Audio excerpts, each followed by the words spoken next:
Bonjour, ici Valérie Gagné, bienvenue à Pas sorti du bois. Oh que ça approche, le lancement de la toute nouvelle gamme NAC Boost Énergie est à nos portes puis vous êtes pas prêts pour cette petite révolution. Après avoir créé une gamme super complète pour les efforts de longue endurance avec la gamme Ultra Énergie, NAC s'ouvre au reste du monde en proposant la Boost Énergie, une gamme pensée pour repousser les limites de la performance sur toutes les distances, offrant une énergie rapide, durable et facile à digérer. Et comme d'habitude, ça a été testé et développé par les meilleurs. Pendant 18 mois, la NAC Lab, la cellule d'innovation de NAC, a collaboré avec ses athlètes pro pour affiner chaque détail. Au lancement, vous allez pouvoir mettre la main sur les gels Boost Énergie qui délivrent 25 grammes de glucides et 185 mg d'électrolytes et sur les boissons d'effort Boost Énergie qui vont offrir 60 grammes de glucides et 40 mg d'électrolytes. Comme d'habitude, tu peux utiliser le code promo Pas sorti du bois pour avoir 15% de rabais sur ta première commande, mais si tu l'as déjà utilisé, pas de stress. J'ai le code AF25 Yannick pour toi qui donne aussi 15% de rabais. AF25YANNICK. Direction le nac.com pour passer ta commande. Bon épisode tout le monde. Ouais, ben, on n'est pas sorti du bois, hein? Bonjour tout le monde, bienvenue à cet épisode numéro 230 de Pas sorti du bois. Ceux qui le regardent, vous remarquez des changements. J'ai bougé un peu le décor de mon studio / sous-sol. C'est la première fois qu'on enregistre dans mon sous-sol, mais debout. Valérie Gagné, bienvenue debout à Pas sorti du bois. Ben merci, je suis très contente d'être debout.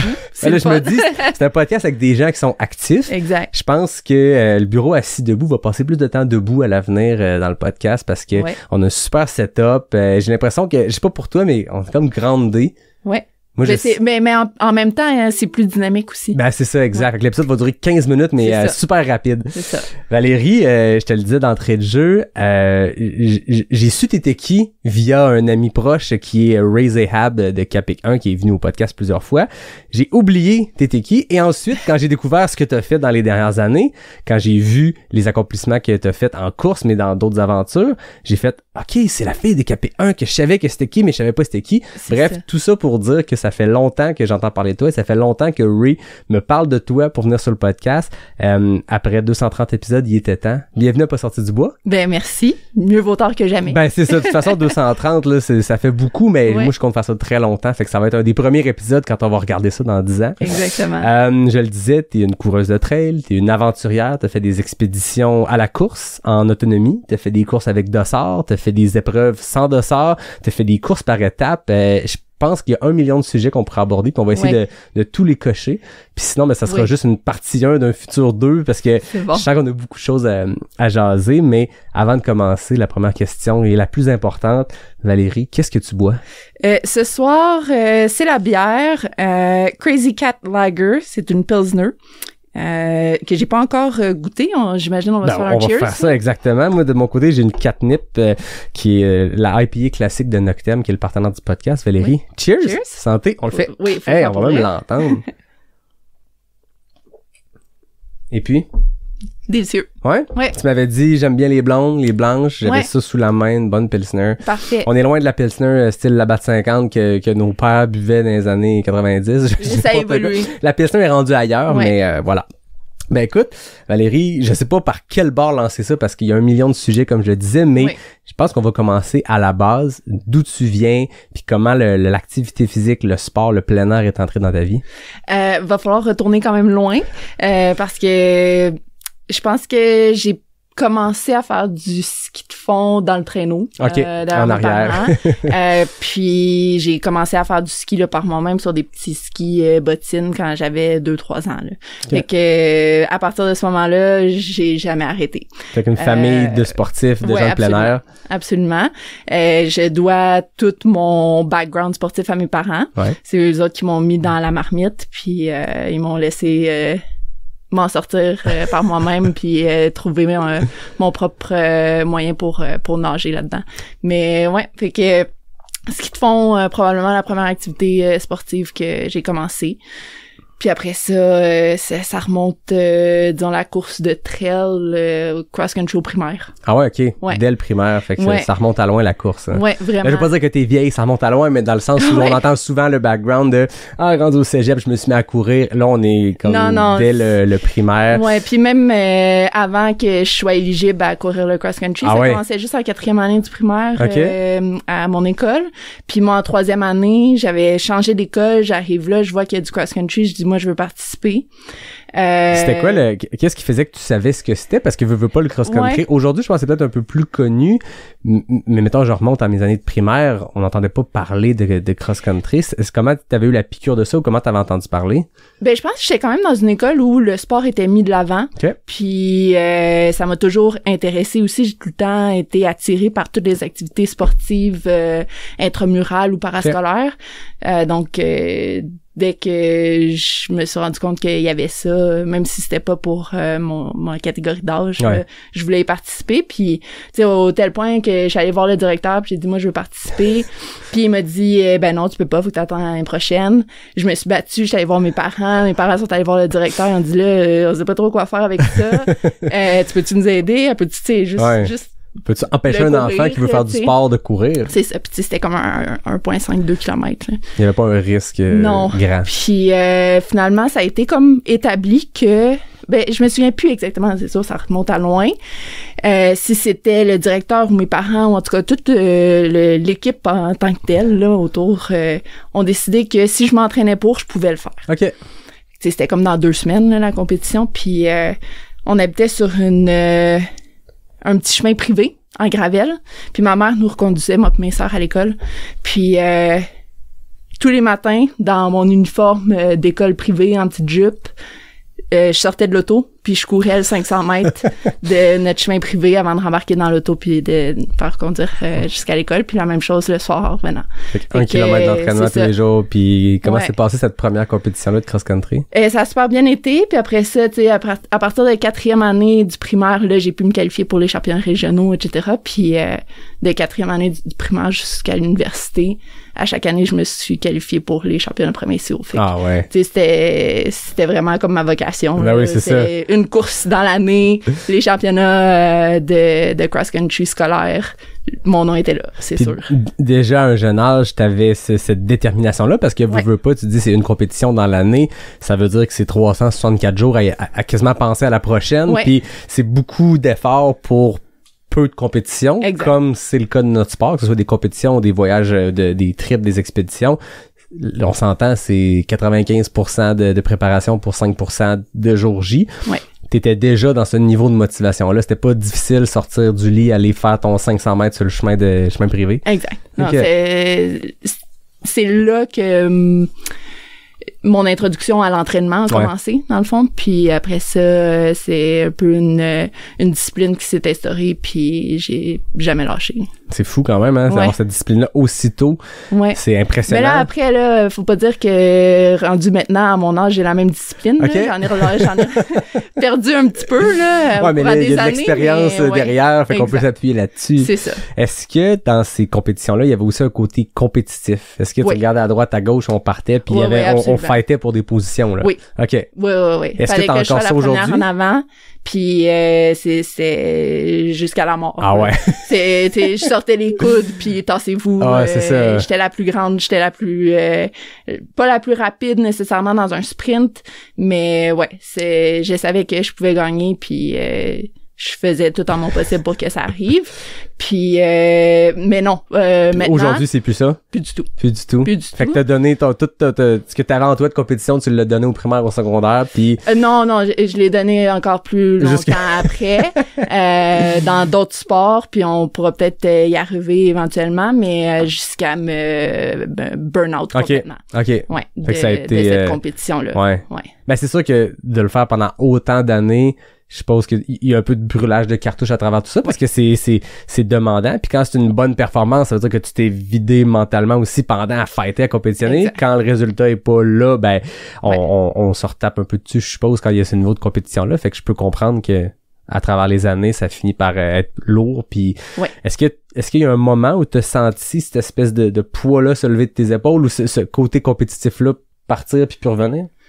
Un moment précis, non. Y a un moment ou un âge que tu dis, OK, c'est à peu près à ce moment-là qu'il y a eu cette transition-là? Ouais, en fait, j'ai eu une première expérience de OK, là, c'est assez le sport de haute performance quand j'ai décidé d'arrêter la compétition de ski de fond. Okay. Parce que je me suis rendue sur l'équipe nationale junior en ski de fond, donc fin cégep. Puis à ce moment-là, c'est ça, j'avais fini mon cégep, puis j'étais juste en dessous du podium, tu sais, comme la 4e place, là, je l'ai vécu vraiment souvent. Ah ouais. J'avais l'impression aussi où je me suis rendu compte que j'avais pas nécessairement ce qu'il fallait pour continuer de compétitionner à ce niveau-là, de me rendre à un niveau international en ski de fond. Puis alors que je changeais de catégorie puis je devenais senior aussi. C'était aussi le moment où je finissais le cégep. C'était un peu une décision, est-ce que je continue les études ou est-ce que j'arrête les études puis je me concentre à 100% sur le ski. Puis la décision est venue quand même assez facilement, là. J'avais tout donné ce que j'avais besoin de donner. J'étais allée au max dans ce que je pouvais faire en ski de fond. Puis j'ai décidé de m'inscrire à l'université puis de laisser la compétition de ski de fond derrière moi à ce moment-là. Je le vois dans ton parcours, parce que je suis allé voir ce que tu as fait dans les dernières années, puis on voit que oui, il y a une portion d'ossard de certaines courses organisées, mais il y a aussi beaucoup de projets solo ou en expédition. Oui. Ça dénote un peu ce que tu viens de raconter de, oui, des fois on pine un dossard, mais tu sembles être dans cette pratique-là qui est complètement différente pour accomplir des grandes choses puis repousser, je suppose, pas tes limites, là. J'aime pas des fois ce terme-là parce qu'il faut pas les dépasser, mais je pense que repousser des limites, on peut s'entendre que c'est sain parce que la limite, elle augmente avec le temps. Ouais, un peu de curiosité. C'est ça, exact, d'aller essayer des affaires un peu extrêmes. Ouais.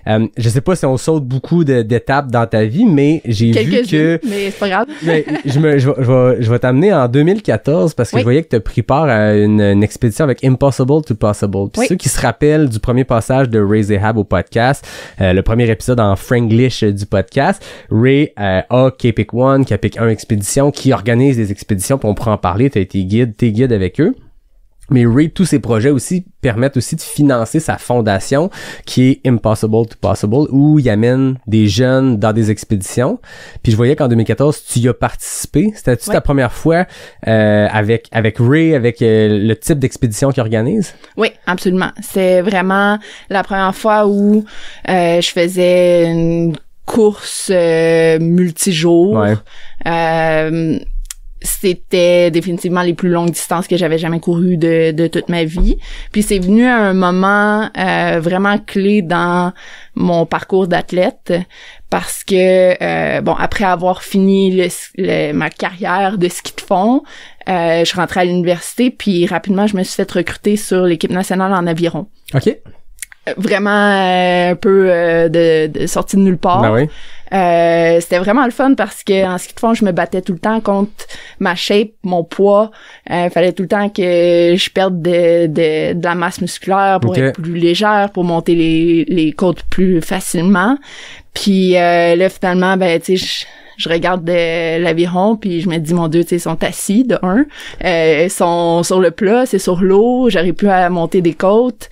Puis la grandeur est un très, très grand atout. Ça veut dire, puis la masse musculaire contre laquelle tu te battais quasiment pour le ski de fond, là, je suppose qu'elle est utile parce que on pousse fort. Hein? Oui, mais là, on est parti complètement à l'autre extrême où il fallait que je mette la masse, masse. OK. Mes coachs m'interdisaient formellement de courir. Parce que les risques de blessure étaient trop élevés pour quelqu'un avec une masse musculaire aussi importante, puis ça venait vraiment en conflit avec le type d'entraînement qu'on faisait. J'ai pour mon dire que ouais complètement, mais je pense que avoir eu le droit de continuer de courir, ma tête s'en serait mieux portée. OK. Puis j'aurais peut-être continué plus longtemps. Finalement, j'ai fait 2 ans en aviron, puis là, je me suis vraiment rendu compte à ce moment-là que ma carrière d'athlète de haute performance était terminée, que j'étais vraiment rendue au bout à ce niveau-là, puis comme tout athlète de haute performance peut vivre à la fin de sa carrière un peu un creux, un down, je sais plus trop qu'est-ce que je fais, perdu mon identité comme athlète. qui était, on se rappelle, avec moi depuis la 3e année du primaire. Ben oui, c'est ça. Puis on l'entend souvent, ça, cet après compétition-là de haut niveau, où c'est un gros creux de motivation puis de perte d'identité, là. Ouais, exact. Puis à ce moment-là, pour une raison obscure, j'étais sur Facebook, j'étais en train de scroller, puis je vois une annonce de Impossible to Possible, comme quoi ils cherchent des candidats pour leur prochaine expédition au printemps. Fait que ça, c'était à l'automne. L'expédition avait lieu au printemps. Puis au désert d'Atacama, au Chili. Dans un moment de faiblesse, je décide de poser ma candidature. Un moment de faiblesse. Oui. C'était un moment où tu étais dans ce creux-là. Oui, exactement. À la recherche. Ça a pris combien de temps, mettons, je peux rentrer dans le fin détail de mois par mois, mais ce creux-là a duré combien de temps avant d'avoir cette espèce de petite accroche-là de pas très longtemps, okay, là, peut-être 2 mois. OK. Ouais, c'était pas trop longtemps. C'était pas au fond du baril, mais non. L'annonce était bien positionnée dans l'algorithme Facebook. Exactement. Puis tu sais, j'avais vu Impossible to Possible quelques années plus tôt. Okay. Un ami avec qui je faisais du ski de fond avait fait une expédition au Botswana. Puis tu sais, j'avais vu passer sur Facebook justement des photos de lui avec 6 autres personnes. Ils étaient tous habillés avec le même t-shirt, la même casquette, puis ils étaient dans un environnement qui était définitivement pas au Québec. Puis ça avait comme titillé ma curiosité, puis j'avais cliqué, j'avais lu la description de la photo. Puis là, je vois, OK, il court 1 marathon par jour pendant 6 jours consécutifs.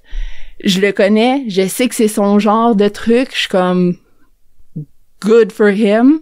Mais moi, je ferai jamais ça. Tu ne vois pas à ce moment-là faire ça. Pas du tout.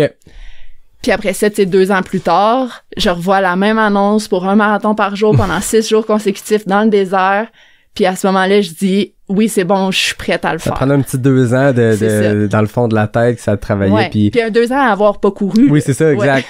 Ouais. Est-ce que cet attrait-là de l'expédition, du plein air, du voyage aussi, est-ce que tu l'avais eu dans tes années précédentes, que ce soit avec des voyages familiaux, avec des voyages scolaires? Est-ce que tu avais déjà ce feu-là en toi d'aller voir le monde, d'aller te mettre dans la brousse puis te mettre un peu dans la marde, on va se le dire, c'est souvent ces expéditions. Hein? Oui, beaucoup. T'avais déjà ça. Avec mes parents, comme j'ai dit, c'est eux autres qui ont vraiment instauré le goût du plein air, surtout par la randonnée puis le ski de fond. Tu sais, quand puis de l'aventure aussi là, ma mère toujours partante pour n'importe quelle aventure. Je me souviens, j'avais 5 ans puis elle nous a inscrit à un 10 km de ski de fond de nuit. Ah. J'ai 5 ans, puis OK, go, on y va. Puis elle était prête à vivre l'aventure avec la petite de 5 ans, ma grande sœur de 7 ans, puis les filles, on y va. Puis tu sais, il y avait une auto là qui suivait, c'était sur le petit train du Nord, là, c'était sur le plat, puis c'était pas de la négligence, mais c'était de l'aventure. Non, c'était vraiment une aventure, puis c'était de nuit, tu sais. C'était dans le cadre d'une levée de fonds là, il y avait un skieur qui faisait le petit trait du Nord au complet, puis nous autres, on faisait le dernier 10 km. Puis, tu sais, l'auto, elle demandait, tu es correct? Tu veux embarquer? Moi, absolument pas. Moi, je veux continuer, puis je trouvais ça tellement cool, tu sais.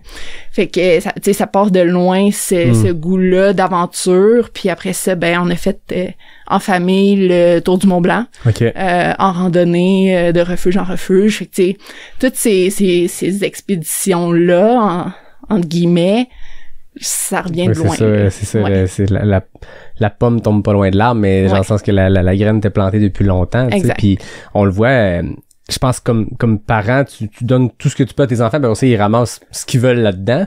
Mais tu sais, on l'entend souvent cette histoire-là. Tu sais, moi j'ai un de mes idoles de vie, c'est Richard Turgeon dans la communauté trail. Puis Richard et sa femme sont exactement comme ça. C'est Richard et sa femme sont partis vivre au Népal avec 3 petits gars de genre, je veux pas dire n'importe quoi, mais genre 2, 4, 6 là, tu sais. Puis mais tu regardes où sont rendus aujourd'hui. Puis Zach que je connais bien, qui a fait des films d'aventure, qui suit son père là-dedans. Ben qui a fait l'UTCC 170 comme premier 100 000. Il a pas choisi le plus facile. Tu vois que ces graines-là qui ont été plantées ont mené à quelque chose, puis je trouve ça beau d'entendre que go, on fait le tour du Mont-Blanc, go, un enfant de 5 ans qui aime le ski, puis tu sais, comme parent, tu le files ton enfant, tu te dis, OK, il est prêt, ben let's go, on le fait, puis le pire qui peut arriver, c'est quoi? T'as enlevé tes skis, tu seras embarqué dans le char? Ouais, exact. Pas de danger là. Non, exact. Mais c'est quelque chose qui sort de la zone de confort, qui quand on revoit ce qui a suivi dans les années les décennies qui ont suivi, c'est un bel héritage. Ouais, absolument. Puis c'est ça, comme je dis, je leur dois tout ça, là, tu sais. Éventuellement, je pense qu'ils trouvent que je l'ai peut-être poussé à un niveau où des fois ils se disent Val, calme-toi parce que on dort plus la nuit, là. Mais on y viendra parce que c'est des étapes, hein. C'est ça. Mais déjà le step de ski de fond compétitif, aviron compétitif à 6 marathons en 6 jours dans le désert d'Atacama au Chili. C'est un bon step. Tu disais, t'étais dans ton creux, t'avais pas couru depuis 2 ans. On est l'automne, fait que je suppose qu'on est entre 4 et 6 mois de l'expédition. C'est ça. En plein hiver. Comment on planifie, comment on se prépare à un défi comme ça? Ben, on était vraiment bien encadrés dans l'équipe là, de Impossible to Possible. On avait un plan d'entraînement qui nous suivait. On avait plein de spécialistes aussi en renforcement musculaire, même en préparation mentale. On était une équipe de jeunes ambassadeurs. On était 5 qui venaient de partout à travers le monde, mais on se faisait des meetings sur Teams avant que Teams devienne populaire. 2014, ouais, c'est genre. Ouais, on se faisait je me souviens plus la plateforme exacte, là, mais Skype ou autre. c'est ça. Sur Skype, puis à chaque semaine, on s'encourageait là-dedans. Ça doit être le fun aussi de le faire en gang. Ben, c'était vraiment particulier parce que je retrouvais mon sport que j'aime tant, qui est la course, mais je le faisais dans un environnement d'équipe. Mm-hmm. Puis c'est ce que j'ai vraiment apprécié de cette expédition-là, où oui, on a couru un marathon par jour, mais tu sais, on n'a pas couru nos marathons en 4 heures, là. On a pris la journée au complet pour le faire. C'était vraiment en type expédition. Puis c'était un travail d'équipe. Donc on était les 5 ensemble, puis on a couru chaque kilomètre ensemble. S'il y en a un qui se sent moins bien, ben les autres sont là pour le soutenir. Puis si toute l'équipe va bien, ben go, on en profite, on avance. Puis ça, c'était une dynamique que j'avais jamais vraiment vécue parce que tous les sports auxquels j'ai participé dans mon enfance, puis à mon adolescence, puis jeune adulte, c'était tous des sports individuels axés sur la performance. Ouais. Je suppose qu'il y a un esprit d'équipe qui se crée dans une équipe de ski de fond, une équipe d'aviron, mais il y a aussi un côté compétitif. En tout cas, en ski de fond, t'as bien beau être une équipe ensemble, le jour de la compétition, t'es un contre l'autre. Ouais. Là, dans ce cas-ci, c'est acompétitif complètement. Il n'y a pas d'objectif de temps, dans le sens où il faut se rendre au point B dans la journée, fait qu'on part. Comment t'as vécu ça, ce côté-là collaboratif? Ça amène son lot de challenge parce qu'il faut apprendre à faire confiance à ses coéquipiers, puis à vraiment essayer d'être là pour eux dans un moment où ils en ont peut-être besoin, mais aussi d'accepter que les autres peuvent être là pour toi, puis d'être capable de lever la main puis de dire moi, je me sens moins bien en ce moment. On peut-tu ralentir le pace un peu? Ou, tu sais, moi, je prendrais une plus longue pause quand on arrive. Fait que c'est vraiment une dynamique différente, mais ça m'a permis d'en apprendre beaucoup sur moi-même aussi à ce moment-là. C'était un défi de réussir à se montrer vulnérable, dans le sens où j'ai l'impression que tes années de compétition, c'était une autre époque, là, puis je veux pas te vieillir, on doit avoir le même âge, mais tu sais, le mot bienveillance, aujourd'hui, il est peut-être un peu galvaudé. À l'époque, il était inexistant. Se montrer vulnérable dans des sports compétitifs, je suppose que c'est peut-être moins à propos. Là, dans le cas d'une expédition comme ça, il faut se rendre là, faut au cas de se montrer, comme tu dis, tu peux pas cacher que tu fais le pas pendant 6 jours de course. Non. Ça a été un défi, ça, de s'ouvrir au groupe? Ben, je pense que ça a été un défi d'accepter que les autres étaient là pour moi, parce que je pense qu'au début je le croyais pas nécessairement, mais le fait de se montrer vulnérable, c'est venu presque naturellement parce que dans les circonstances t'as pas le choix. Il y a pas, tu peux avoir toute l'intention de te montrer avec une grosse carapace puis de dire moi je suis forte puis je suis capable, mais ça marchera pas. Tu pourras pas garder ce front-là pendant toute la durée de l'expédition. Non, mais c'est clair. C'était quoi le sentiment quand vous êtes arrivé au bout de cette affaire-là? Il y avait une ligne d'arrivée, je veux dire, il y avait un point d'arrivée. C'était quoi le sentiment à ce moment-là? Beaucoup de fierté. Beaucoup de fierté.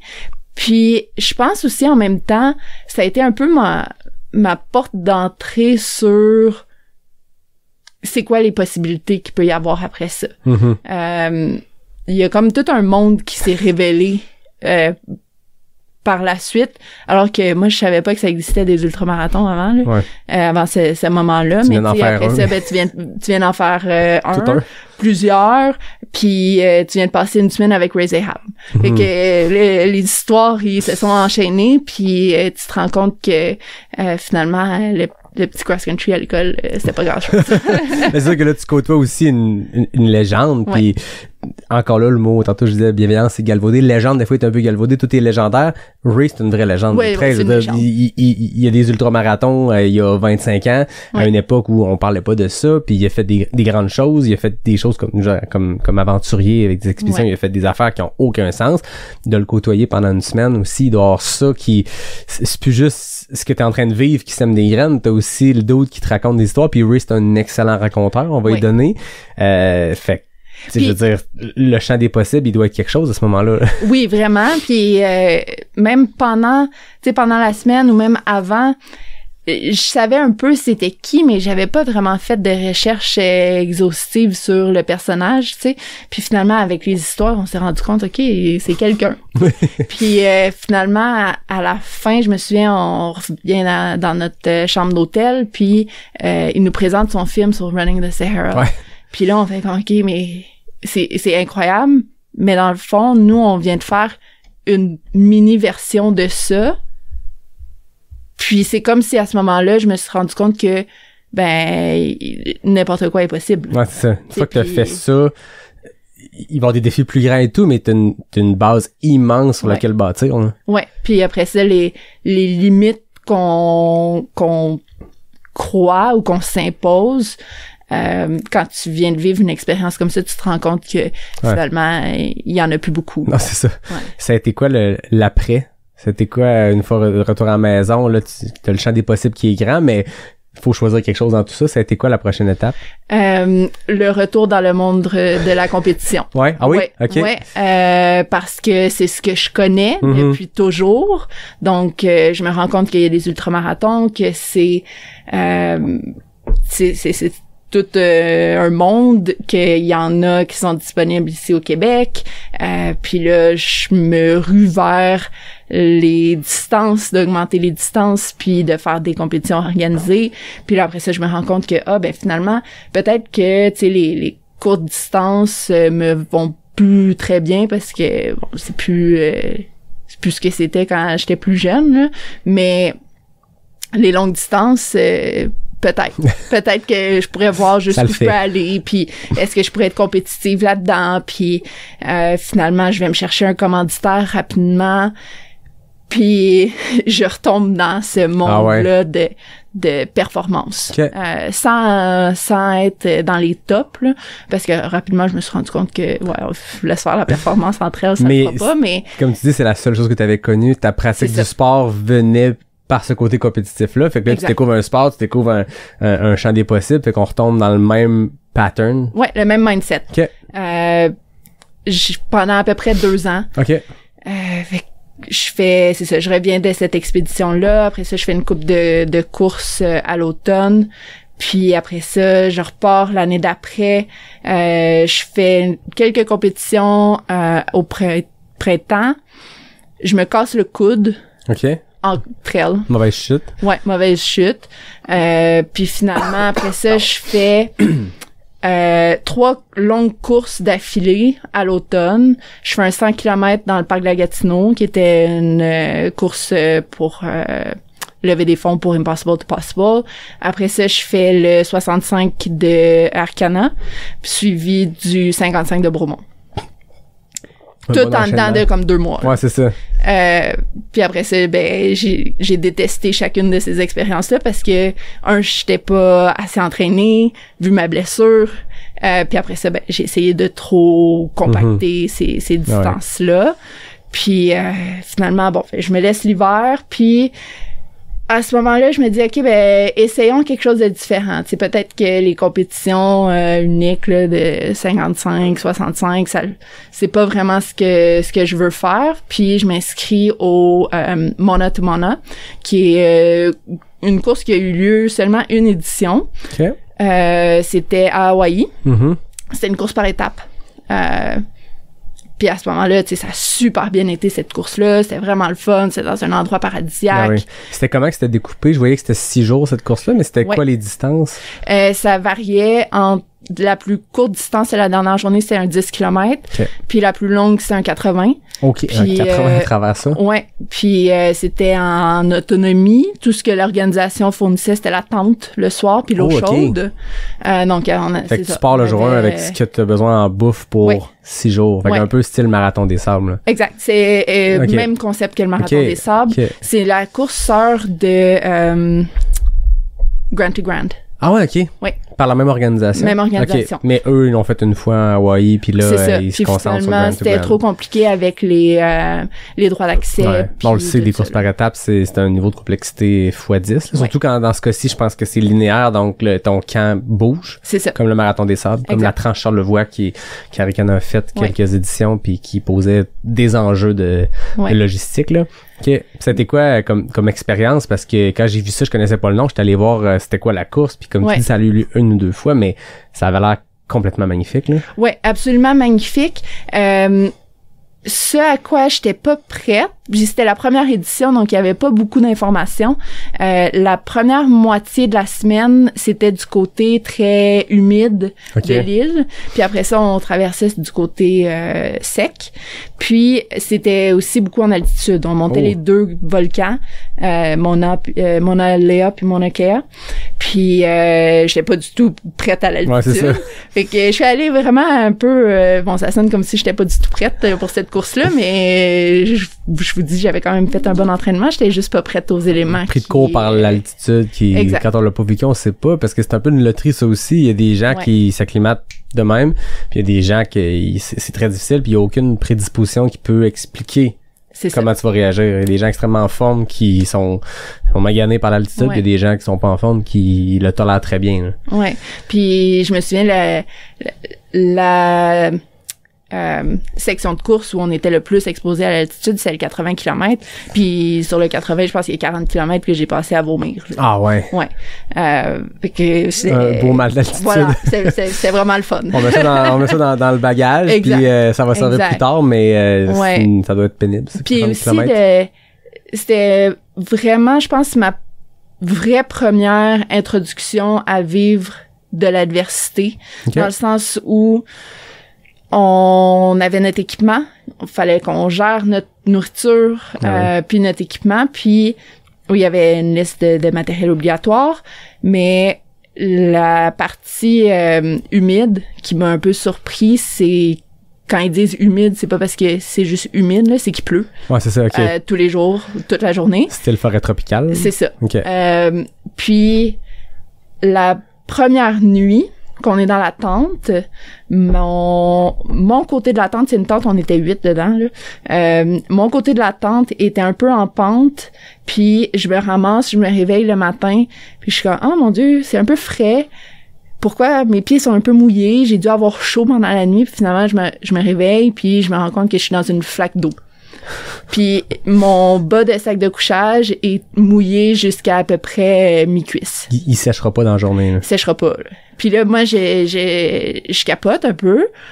Puis là, je vais voir l'organisation. Puis moi, dans ma tête, là, je suis comme, mais là, tu sais, puis je suis jeune, sans expérience, tu sais, puis je vais voir l'organisation. Puis je suis comme, oui, mais là, c'est pas ma faute si le sac de couchage est mouillé, tu sais, c'est votre tente qui a coulé. Fait que là, ben, va falloir faire quelque chose. Puis ils me regardent, ils sont comme, non, gère-toi. Fait que là, je fais comme, oh, OK, c'est la vraie aventure. Ouais. C'est là que ça commence. C'est une course organisée, mais t'es en mode expédition. Exactement. Puis il arrivera ce qui arrivera. Eux autres, on installe la tente, puis après ça, ben, choisis ton spot dans la tente. Wow. Fait que, c'est ça. C'était vraiment, j'essorais mon sac de couchage, puis après ça, la deuxième nuit, tout ce qu'on faisait pendant la journée, c'est un parcours de 30 km qui faisait juste monter. Fait qu'on montait juste en altitude, puis après ça, je savais que la nuit, il allait faire plus froid. Ah oui. Là, j'avais pas de sac de couchage fonctionnel. Finalement, ce que j'ai fait, ben pendant le jour, ça m'a comme mis un feu en dessous des fesses. Là. J'étais comme, il n'y a plus rien qui peut m'arrêter. Grosse adrénaline. Puis j'ai super bien fait dans cette section-là, alors que je pense qu'il y a comme 20 personnes qui ont droppé à cause d'hypothermie. Ah ouais.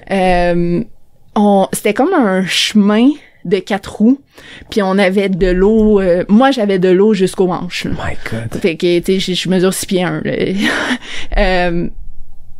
Les gens étaient juste pas capables de gérer ça, puis je les comprends, là, puis on était 100 personnes au début de la course. Okay. Puis moi, dans ma tête, je me remémorais des étés en canot camping où j'avais un canot sur les épaules, puis je traversais des swamps, puis j'étais comme, c'est ça qu'on fait aujourd'hui. Puis c'était un peu ce bagage-là que j'étais allée rechercher, puis j'ai dit, OK, ben, go. Là, le soir, arrivé à la tente, j'étais complètement mouillée, trempée, gelée, puis j'ai pas de sac de couchage dans lequel me réfugier. Est-ce qu'il faisait froid, finalement? Ouais, il faisait froid. Il faisait proche de 0. Puis tu dors, là. Ouais. My God. Fait que là, finalement, ben, j'attache mon sac de couchage avec un élastique à cheveux, la partie mouillée, puis là, je garde la partie sèche pour mes jambes, puis je m'enveloppe dans ma couverture de survie avec mon petit manteau de duvet, puis j'essaie de dormir, puis j'ai pas vraiment dormi, mais c'est pas grave. Il restait combien de jours à ce moment-là? Ben, c'était la 2e nuit, fait que il restait 3 nuits. Ouais. Mais c'était vraiment la dernière nuit où mon sac de couchage avait pas de possibilité de sécher. Okay. Parce qu'après ça, on traversait du côté sec. Et là, grosse chaleur, super sec. J'ai laissé mon sac de couchage sorti pendant une demi-heure, puis il était sec. OK, on est passé d'un gros changement. Mais après ça, j'en avais plus besoin de mon sac de couchage. Mais c'est ça, parce qu'il devait faire chaud. OK. Ouais. Quand même, hein, mais ça mettait... T'as-tu senti que c'était une étape de plus après Atacama? Après le Impossible to Possible? Là, c'était un autre niveau d'inconfort, un autre niveau de... Ouais, parce que là, il fallait vraiment que je gère mon équipement seul. T'as pas un mentor qui a traversé des déserts et l'Arctique 60 fois pour te dire on va le gérer comme ça. Là, t'es comme laissé à toi-même. Est-ce que tu connaissais des gens ou t'étais... Non. Seul? Fait que c'est aussi c'est un enjeu. C'était le fun parce que j'étais dans une je suis parfaitement bilingue, mais j'étais dans une tente avec beaucoup de Français. Puis les Français, ça chiale.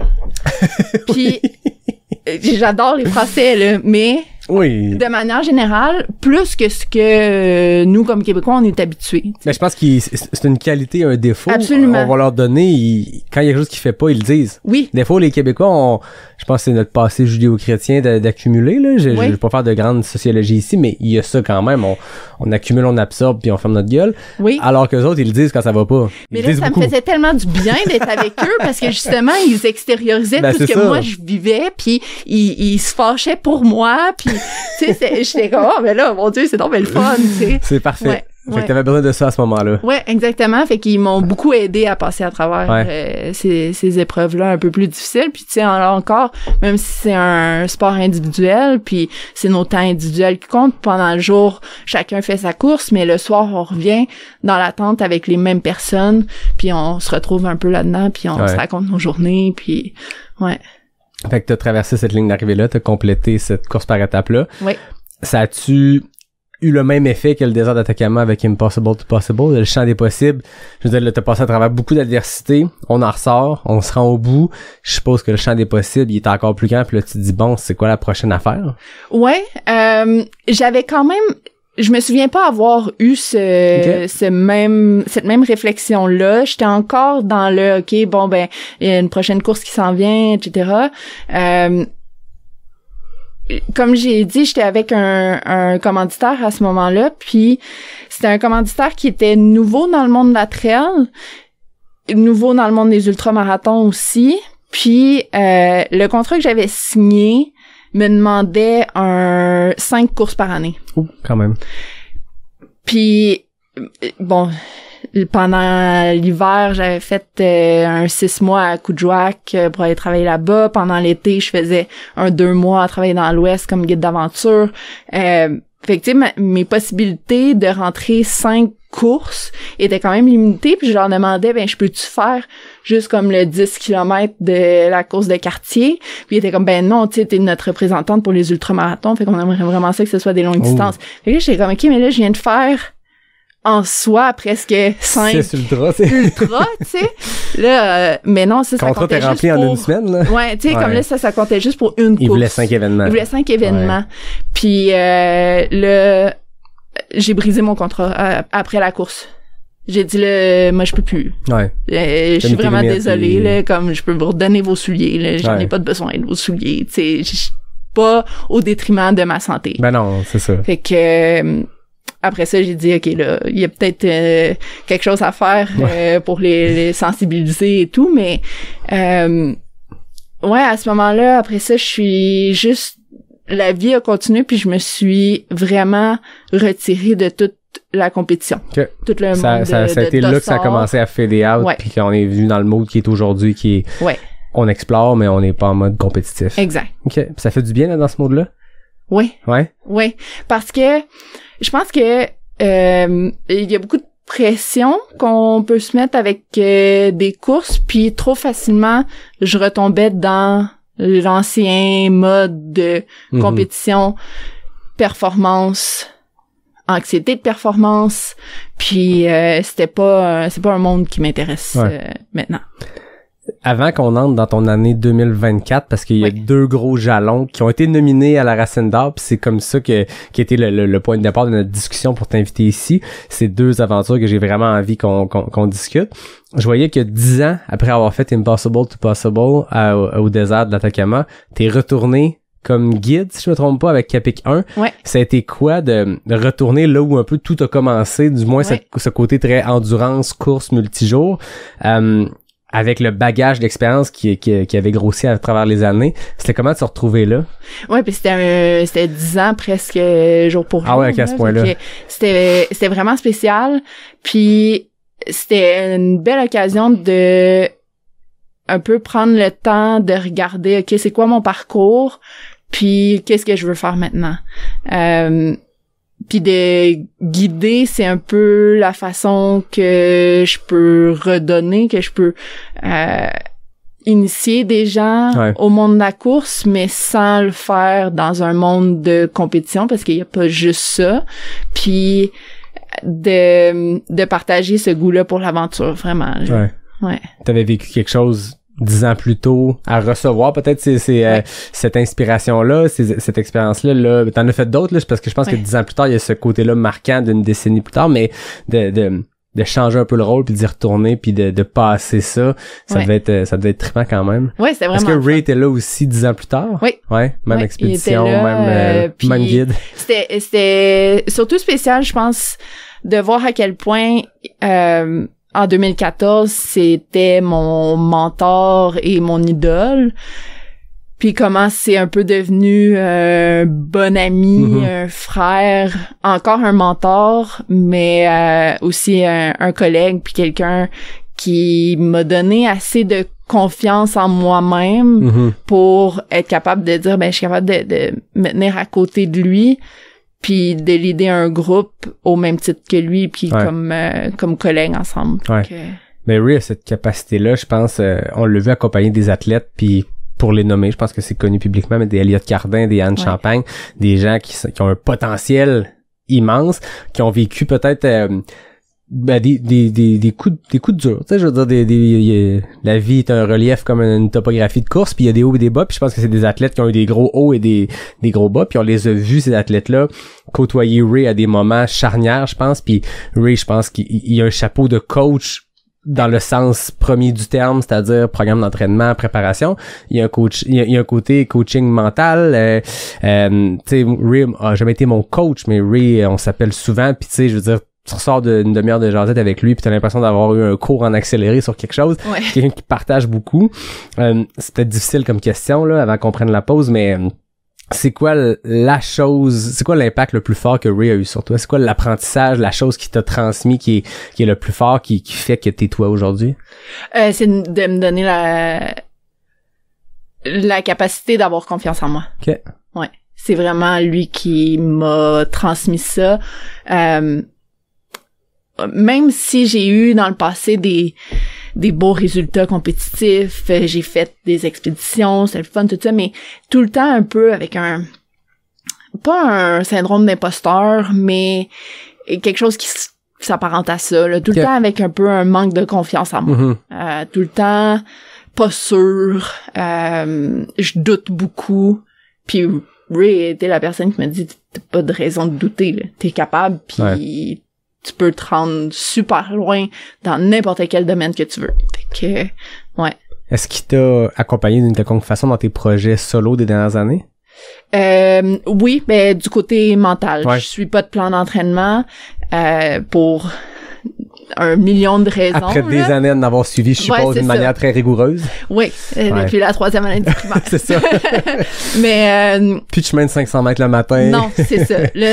Autant que maintenant, ça me tente plus d'avoir de plan d'entraînement, mais je pense que j'ai aussi assez d'expérience pour être capable de m'écouter, d'y aller au feeling, puis de faire ce que j'ai le goût de faire. Tu sais ce que tu as besoin de faire pour arriver au jour J, que ce soit une expédition, une course, un défi. Ouais. Il y a ça qui est beau, je pense, avec l'expérience. On n'est jamais prêt à 100%. Là. Je pense que tu parles à n'importe qui fait ce sport-là de peu importe la façon. Il y a jamais personne, je pense, qui arrive avec 100% de confiance. Puis je voyais qu'il y a un Québécois, Simon Guérard, qui est rendu à 53 100 000 en 5 ans. Il enchaîne ça. Puis je me mettais dans sa peau, je me dis, c'est sûr que encore aujourd'hui, ce point sur la ligne de départ, puis il y a une fébrilité de qu'est-ce qui va se passer, parce que c'est ça, ce sport-là, c'est tu peux être prêt au maximum, tu peux avoir l'expérience que tu veux. Il y a une part d'inconnu, il y a une part de choses que tu contrôles pas, puis tu sais jamais quand ça va te frapper, mais quand ça fait longtemps que tu fais ça, quand tu as vécu des expériences diverses, quand tu as dormi des nuits dans un sleeping bag mouillé, je pense qu'il y a comme une carapace qui se forme aux intempéries, aux embûches, puis t'as beaucoup plus d'outils dans ton coffre à outils. Ça veut pas dire que ça va être un parcours sans faille, mais t'as beaucoup d'outils. Fait que peu importe ce qui va se passer, t'es capable de te démerder un peu, puis c'est ça la beauté d'arriver comme toi après plus de 10 ans d'expédition. Quand tu te lances sur quelque chose, je suppose qu'il y a 1 million d'inconnus puis 1 million d'éléments stresseurs, mais ton coffre à outils il est plein maudit, là. Ouais, exact. Puis je pense que je suis tout le temps undertrained. OK. C'est peut-être un peu faudrait analyser psychologiquement la raison derrière ça. J'ai des hypothèses, mais toutes ces années-là d'entraînement m'ont aussi permis d'en apprendre plus sur moi-même, puis de me rendre compte que de suivre un plan d'entraînement, c'est plus pour moi, c'est plus ça que j'ai le goût de faire. Puis je suis capable de passer 3 semaines à rien faire. Puis c'est juste le mood dans lequel je suis, ça me tente pas, je vais pas sortir, puis je suis pas de ces personnes qui, quand ils bougent pas, ils sont pas du monde, là. Comme je vis très bien avec moi-même quand je sors pas courir. C'est peut-être un peu une faille au système où si j'allais pas bien, ça m'encouragerait à sortir.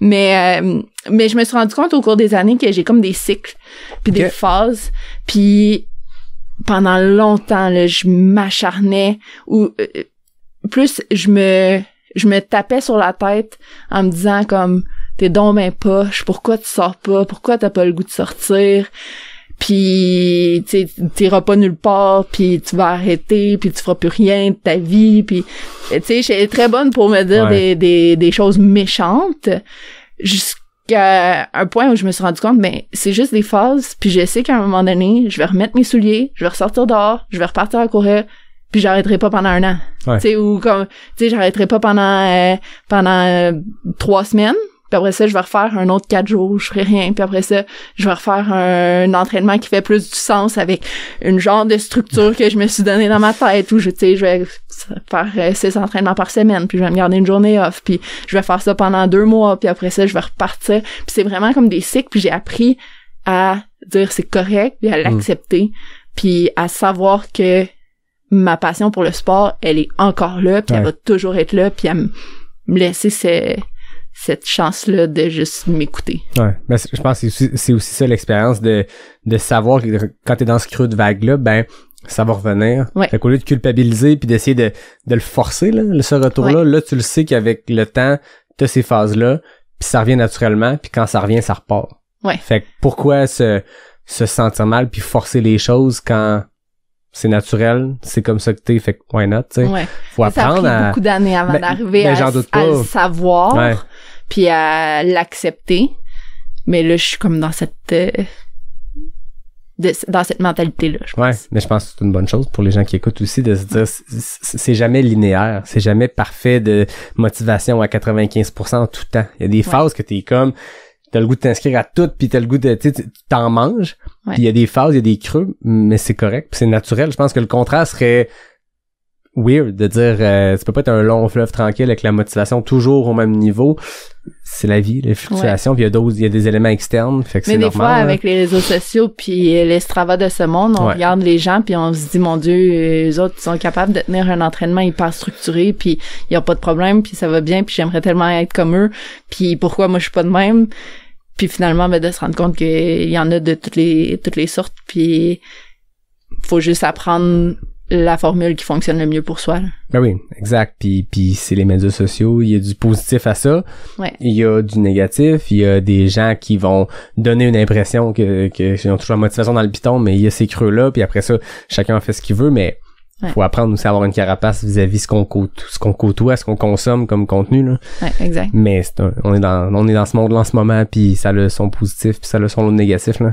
Ouais, puis des fois c'est le fun aussi de regarder ce monde-là puis d'aller chercher la motivation chez eux puis de dire wow, ils en ont bien fait une belle sortie de ski aujourd'hui, moi aussi j'ai le goût d'aller mettre mes skis puis de sortir, tu sais. Faut être capable d'aller chercher le positif dans ça aussi. Exact. Valérie, on va prendre une petite pause pour un message d'un partenaire puis on se retrouve de l'autre côté pour parler de tes défis de 2024. Oui. L'échappée de l'île aux Coudres est de retour en 2025 avec son combo route et trail qui fait sa signature depuis quelques années. Tu peux faire un in-and-out pour ta course, mais tu peux aussi en profiter pour toute la fin de semaine, tant qu'à être là. Le vendredi soir, c'est yoga au coucher de soleil, question de commencer le week-end en toute zénitude. Le samedi, tu as 3 options de course sur route, un 5, un 10 et un 23 km qui fait le tour de l'île. Le dimanche, sors tes espadrilles de trail parce que ça se passe dans les sentiers avec des épreuves de 7, 12 et 21 km. Puis si tu files pour un week-end choc, il y a même la grande échappée, un cumulatif du 23 km du samedi et du 21 du dimanche. Ambiance familiale et festive, paysage à couper le souffle entre mer et montagne, puis surtout, la garantie que ça va être sa grosse coche parce que c'est événement Arikana qui organise ça. C'est du 13 au 15 juin, puis il reste encore des dossards pour toutes les distances. Rendez-vous sur le échappéiac.com. Valérie, on arrive à 2024, là où t'as fait 2 défis assez extrêmes en solo, en autonomie, mais avant de parler du tour du réservoir Manicouagan, qu'est-ce qui a mené à ça? Comment on décide, comme coureuse, comme skieuse de fond, comme ancienne athlète de compétition, devenue guide d'aventure, de dire, l'œil du Québec, let's go, allons faire le tour de ça en solo, en hiver, à une période où c'est très hostile comme coin. Ouais, en fait, on va reparler de Ray. Parce parfait. Que c'est tout part de lui. Mais en 2014, j'ai fait Impossible to Possible avec lui. Après ça, quelques années plus tard, justement, j'ai parlé que j'avais fait quelques contrats comme guide d'aventure dans l'Ouest canadien. Puis c'est à ce moment-là que Ray m'a dit, ça c'est vraiment cool, moi je vais partir ma compagnie d'expédition. Puis je te veux comme guide d'aventure dans ma compagnie. Puis tu sais, Ray il parle beaucoup, mais puis à ce moment-là, je le connaissais bien, mais peut-être pas autant que je le connais maintenant. Puis moi, dans ma tête, quand il me dit ça, c'est OK, tu sais, c'est des belles paroles, c'est cool, mais ça arrivera pas, tu sais. Puis en 2019 en fait, là, parce que c'était juste avant une expédition en 2020. Il m'appelle puis il me dit j'ai parti en compagnie de voyage d'aventure, ça s'appelle Capic 1. On s'en va en Sibérie au mois de février 2020. Puis j'ai besoin de toi. Et que j'ai OK, parfait. Qu'est-ce qu'on fait? On traverse une section du lac Baïkal en plein hiver, à la course, avec nos traîneaux. On dort en tente, puis on va guider ces 5 clients. Fait que moi, je dis OK. On y va. Allons-y. On l'a pas dit, je pense. Qu'est-ce que tu fais dans la vie? Parce que on parle de moi, la première question qui me vient en tête, c'est Ray t'appelle, on part en Sibérie la semaine prochaine, faut prendre des vacances. Qu'est-ce que tu fais dans la vie? Je suis contrôleur aérien. Qui est quand même connu comme étant une des jobs les plus stressantes au monde, non? Oui. Ouais. Oui. Ouais. Beaucoup de résolution de problèmes. Ouais. beaucoup, comme tu l'as dit, là, tu sais, t'as ton coffre à outils, puis tu vas piger dedans, puis tu la résolution de problème s'arrête pas aux expéditions. Non, c'est quotidien, ça. Exact. Mais c'est vraiment pas un métier qui est relié à la course à l'aventure ou quoi que ce soit, mais c'est un métier qui me permet d'être engagé mentalement, stimulé tous les jours. Puis je vois beaucoup de parallèles dans le sport puis dans l'emploi que je fais. Pardon, la parenthèse, je te coupe dans ton flow du lac Baïkal, mais non, c'est la question qui m'est venue. Ouais. Puis après, je peux pas prendre des vacances quand je veux, mais j'ai quand même une certaine flexibilité avec l'aide de mes collègues que je remercie énormément. On les salue. Pour changer des shifts puis être capable de réarranger mon horaire un peu dernière minute. Puis après ça, je dis à Ray, tu peux me demander les dernières minutes, mais peut-être que ça va fonctionner, peut-être pas, tu sais. Mais à ce moment-là, ça avait fonctionné. Fait qu'on est parti Lac Baïkal, puis là, à ce moment-là, j'étais vraiment comme guide apprenti. C'était Ray qui était en charge de la navigation, décider le campement, beaucoup d'intergents, fait que lui il gère les clients, tout ça, puis moi j'étais un peu le gopher, fait que tout ce qui a besoin d'être fait autour du campement, c'est moi qui s'en occupe. Je fermais la marche en arrière, puis je m'occupais. Vous êtes deux guides, Rick qui est en avant, qui on était trois même. 3 guides, à ce moment-là. Pour 5 clients. Ouais, c'est ça. C'est des expéditions qui sont très bien encadrées. Ouais, c'est ça. Ouais, le grand luxe. Bon, mais en même temps, quand tu vas traverser le lac Baïkal en Sibérie, tu veux un certain niveau d'expertise autour de toi, je suppose. Ouais. Fait que ça, c'était vraiment mon introduction à des vraies longues expéditions en hiver. Après ça, mon Dieu, je suis pas bonne avec les dates, mais c'était 2023. 2023, Ray m'appelle, puis il me dit je m'en vais faire une expédition. Puis c'était pas une expédition guidée, là, c'était pas avec des clients, c'était vraiment une expédition personnelle. Il dit je vais traverser une section de l'île de Baffin au Nunavut, puis j'aimerais ça que tu viennes.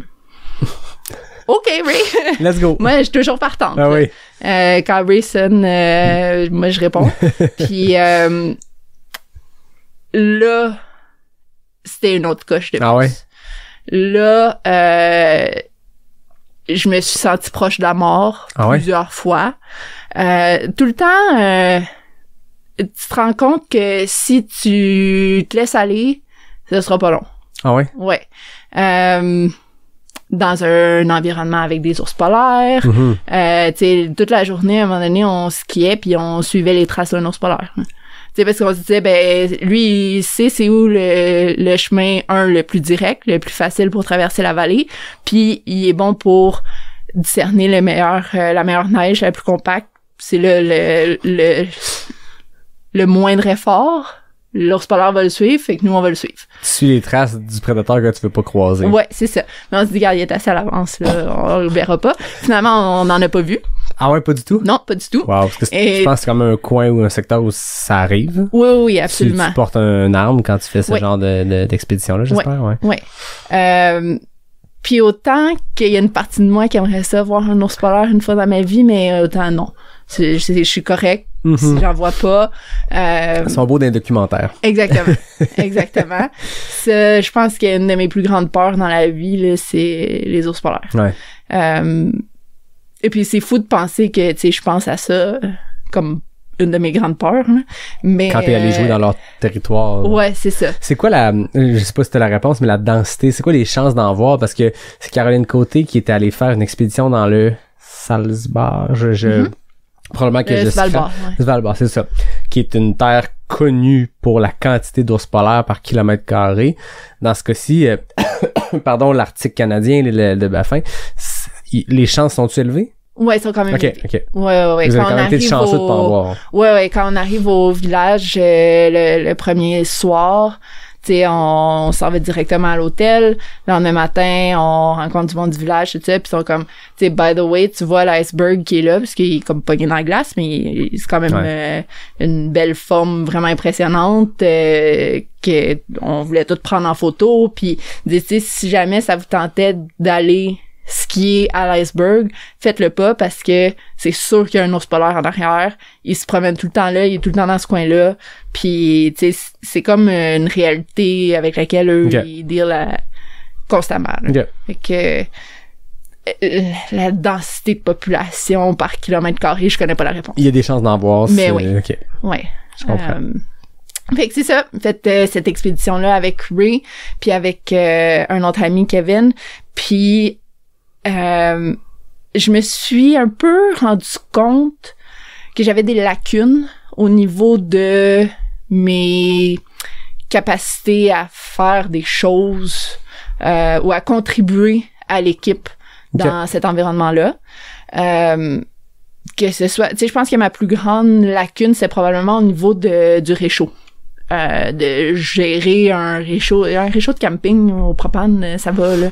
Mais là, c'est une autre game quand t'es dans des températures de moins 60, puis qu'il faut que tu gères le réchaud avec du gaz liquide, que tu pars le réchaud dans la tente, parce que il partira jamais dehors, puis tu vas geler.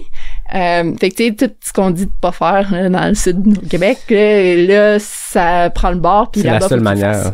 Puis beaucoup de manque de confiance.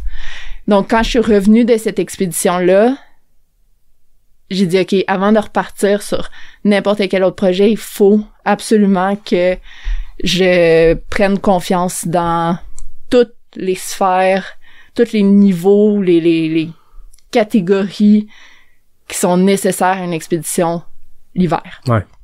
De type polaire. Puis, pour moi, la meilleure façon d'aller chercher de la confiance, c'est en augmentant mes connaissances puis mon expérience.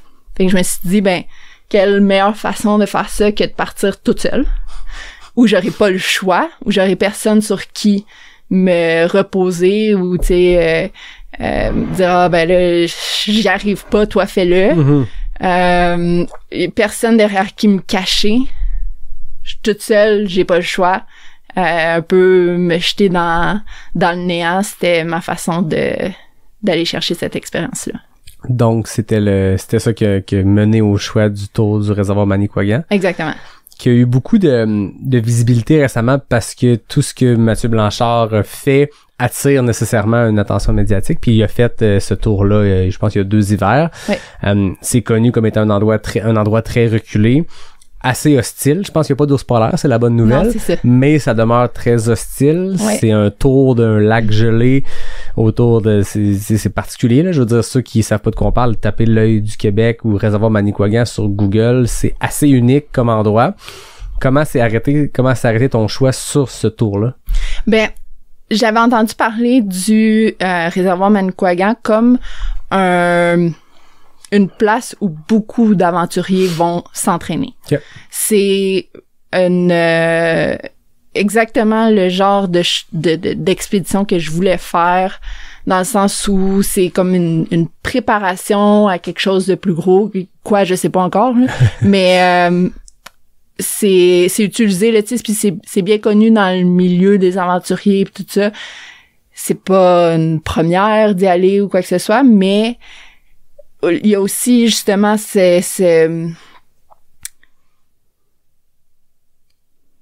comment dire, la géographie très prononcée puis particulière quand tu regardes sur la carte. Ça a quelque chose d'attirant, puis tu te dis de faire le tour. Et il y a quelque chose qui parle dans ça. Mais je pense qu'il y a quelque chose qui attire les gens comme nous qui font des courses, tu sais, quand on parle de parcours linéaire, il y a quelque chose qui bouille, tu sais, visuellement de tracer une ligne qui est belle. Il y a un terme anglais, il faudrait que je trouve l'équivalent en français, mais esthétique, là, tu sais. C'est esthétique. Ouais, tu sais, tu regardes le 125 km d'Arikana. Ouais. Visuellement, il est beau. Une raison pourquoi l'arrivée de vendre la carte, la map, c'est un point A, un point B, puis visuellement, c'est beau, tu vois ce que tu traverses. Quand tu pars de Baie-Saint-Paul puis tu finis au Mont-Saint-Anne, tu traces une ligne au QMT qui est intéressante. Là, dans ce cas-ci, je veux dire, c'est la plus belle affaire, là. Je veux dire, c'est quoi que tu regardes la carte du Québec, il y a 2 choses que tu vois. Tu vois le lac Saint-Jean, Ouais. Qui est le petit spot que tu te dis, hey, c'est petit, mais c'est gros, parce que quand t'es d'un bord, tu vois pas de l'autre bord. À 5 ans, ça me fascinait, cette affaire-là.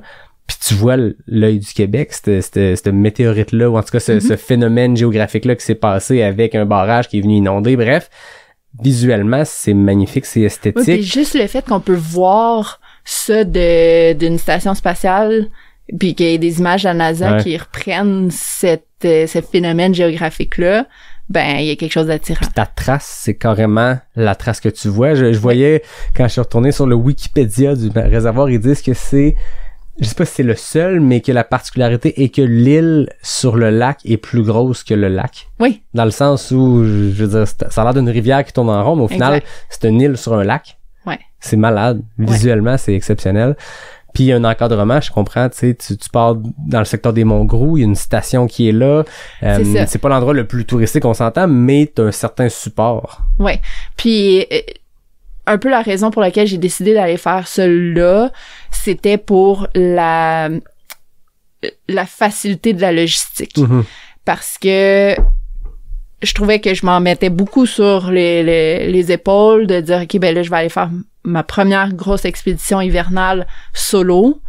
Ça me tente pas d'aller sur l'île de Baffin faire ça en premier, toute seule. Avec les ours. Avec les ours. Donne-moi des loups, c'est correct. Mais là, côté logistique, c'est beaucoup plus accessible. Ouais. Donc, premièrement, ben tu peux te rendre en auto. Déjà ça, tu sais, la logistique de comment tu transportes du fuel en avion, hein, qu'est-ce que tu peux faire, qu'il faut que tu l'achètes là-bas, c'est compliqué, puis ça prend de l'expérience, puis je trouvais que ma seule expérience avec Ray, c'était pas assez. Ouais. Donc, je peux me rendre en auto, il y a une station d'hébergement qui est là, sur le bord, qui sont prêts à m'accueillir. Puis après ça, ben la logistique de secours est quand même vraiment facile. T'as une balise puis c'est ça. Tu sais, avec ton InReach, moi j'avais établi un contact sur place que si jamais il y avait quelque chose, je communiquais avec lui directement, puis il venait me chercher en motoneige. Tu sais, le tour du réservoir en tant que tel, c'est 200 km, puis c'est pas un 200 km en région montagneuse. Tu sais, fait 200 km, si tu y penses, ben le point le plus loin, t'es à 100 km de la station. 100 km en motoneige, ça se fait, là. Ouais. C'est pas une question de viens me chercher en hélico avec la garde routière.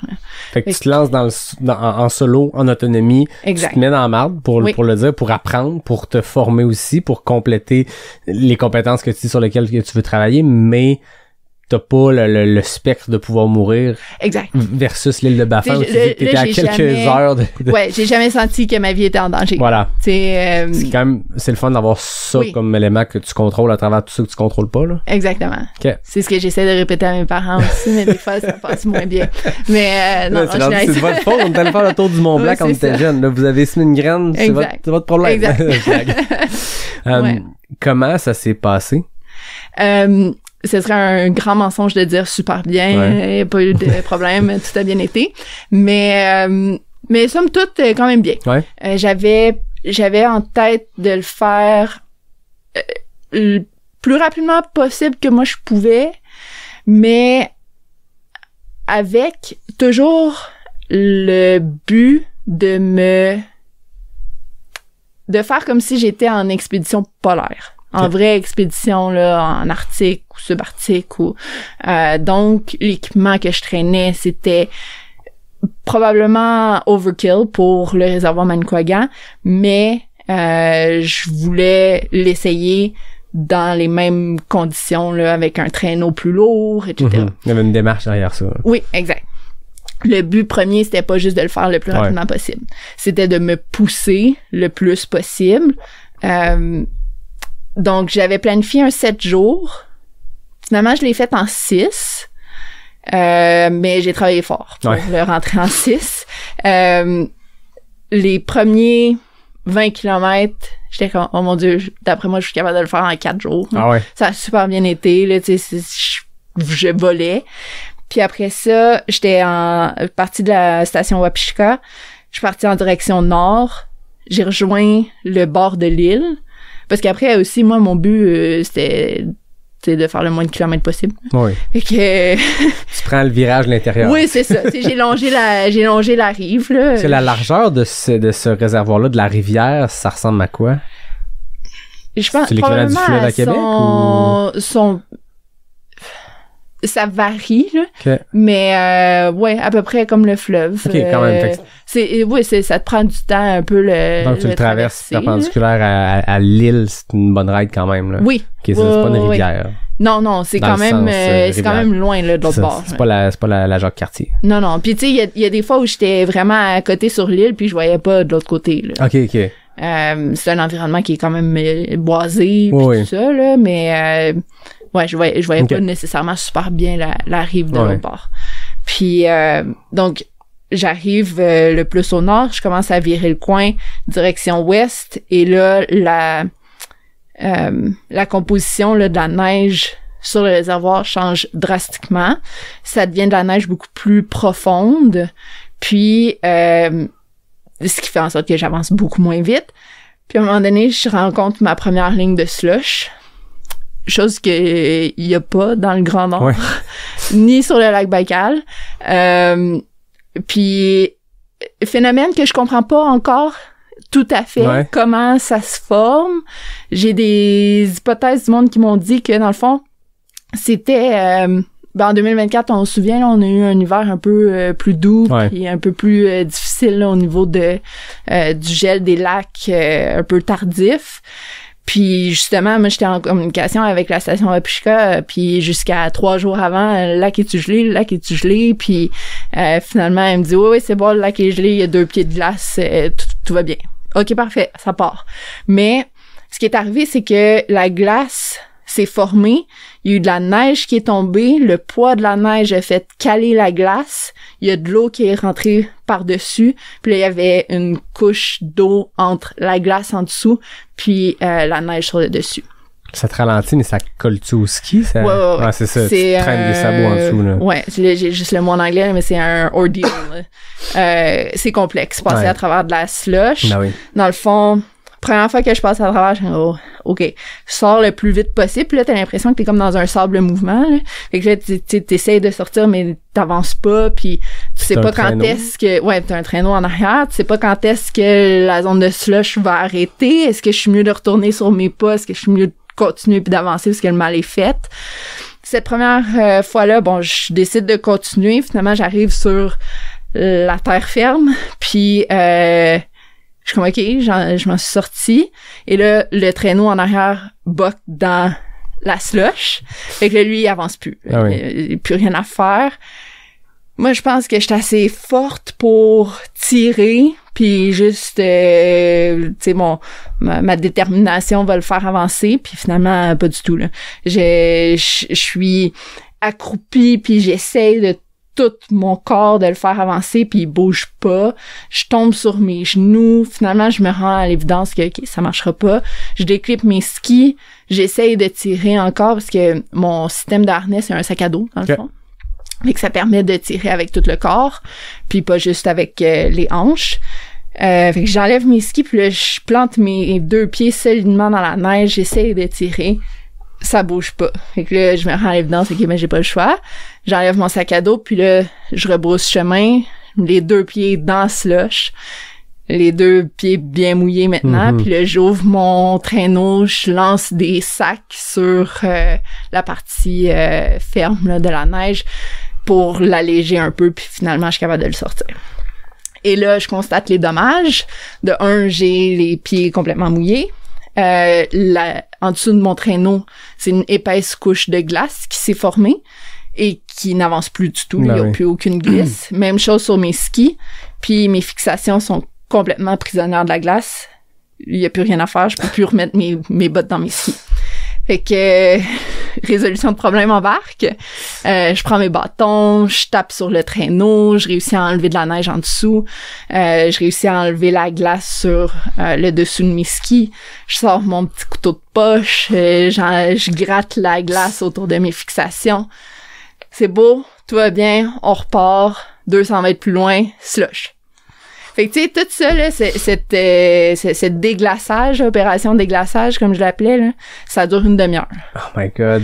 Fait que là, tu sais, 200 mètres plus loin, je retombe dans la slush. Là, finalement, je suis comme, OK, est-ce que je rebrousse chemin? Ça va être ça tout le long? Ça va être ça tout le long? Puis l'affaire aussi, quand tu fais des aventures solo, c'est ce que je me suis rendu compte, c'est que t'as personne avec qui valider qu'est-ce qui se passe. Est-ce que c'est normal? Qu'est-ce qu'on vit? Ouais. Est-ce que tout le monde a rencontré ces situations-là sur un lac au Québec? Est-ce que c'est juste moi? Puis est-ce que ça vaut la peine de continuer? Tu sais, t'as personne avec qui débriefer tout ça. Puis brainstormer sur des solutions. Exactement. Ouais. Fait que là, t'es tout seul.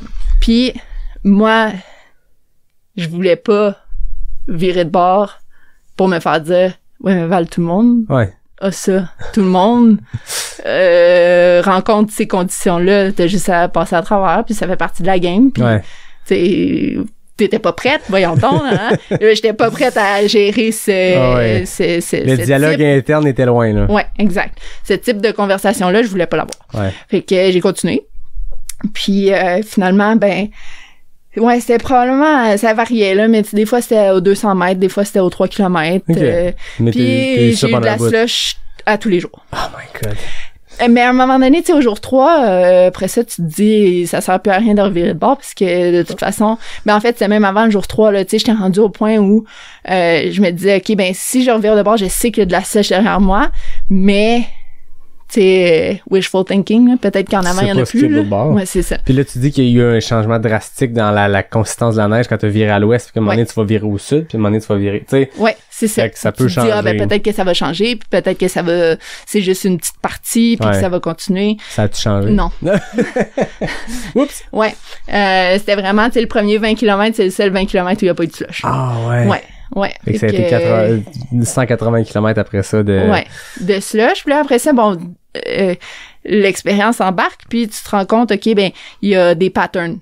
Dans la neige, tu apprends à lire les différentes couleurs, les différents mouvements sur la neige, puis t'avances prudemment, mais t'es capable de voir, OK, ça, je pense que ça va être de la slush, fait que je n'irai pas là, de contourner.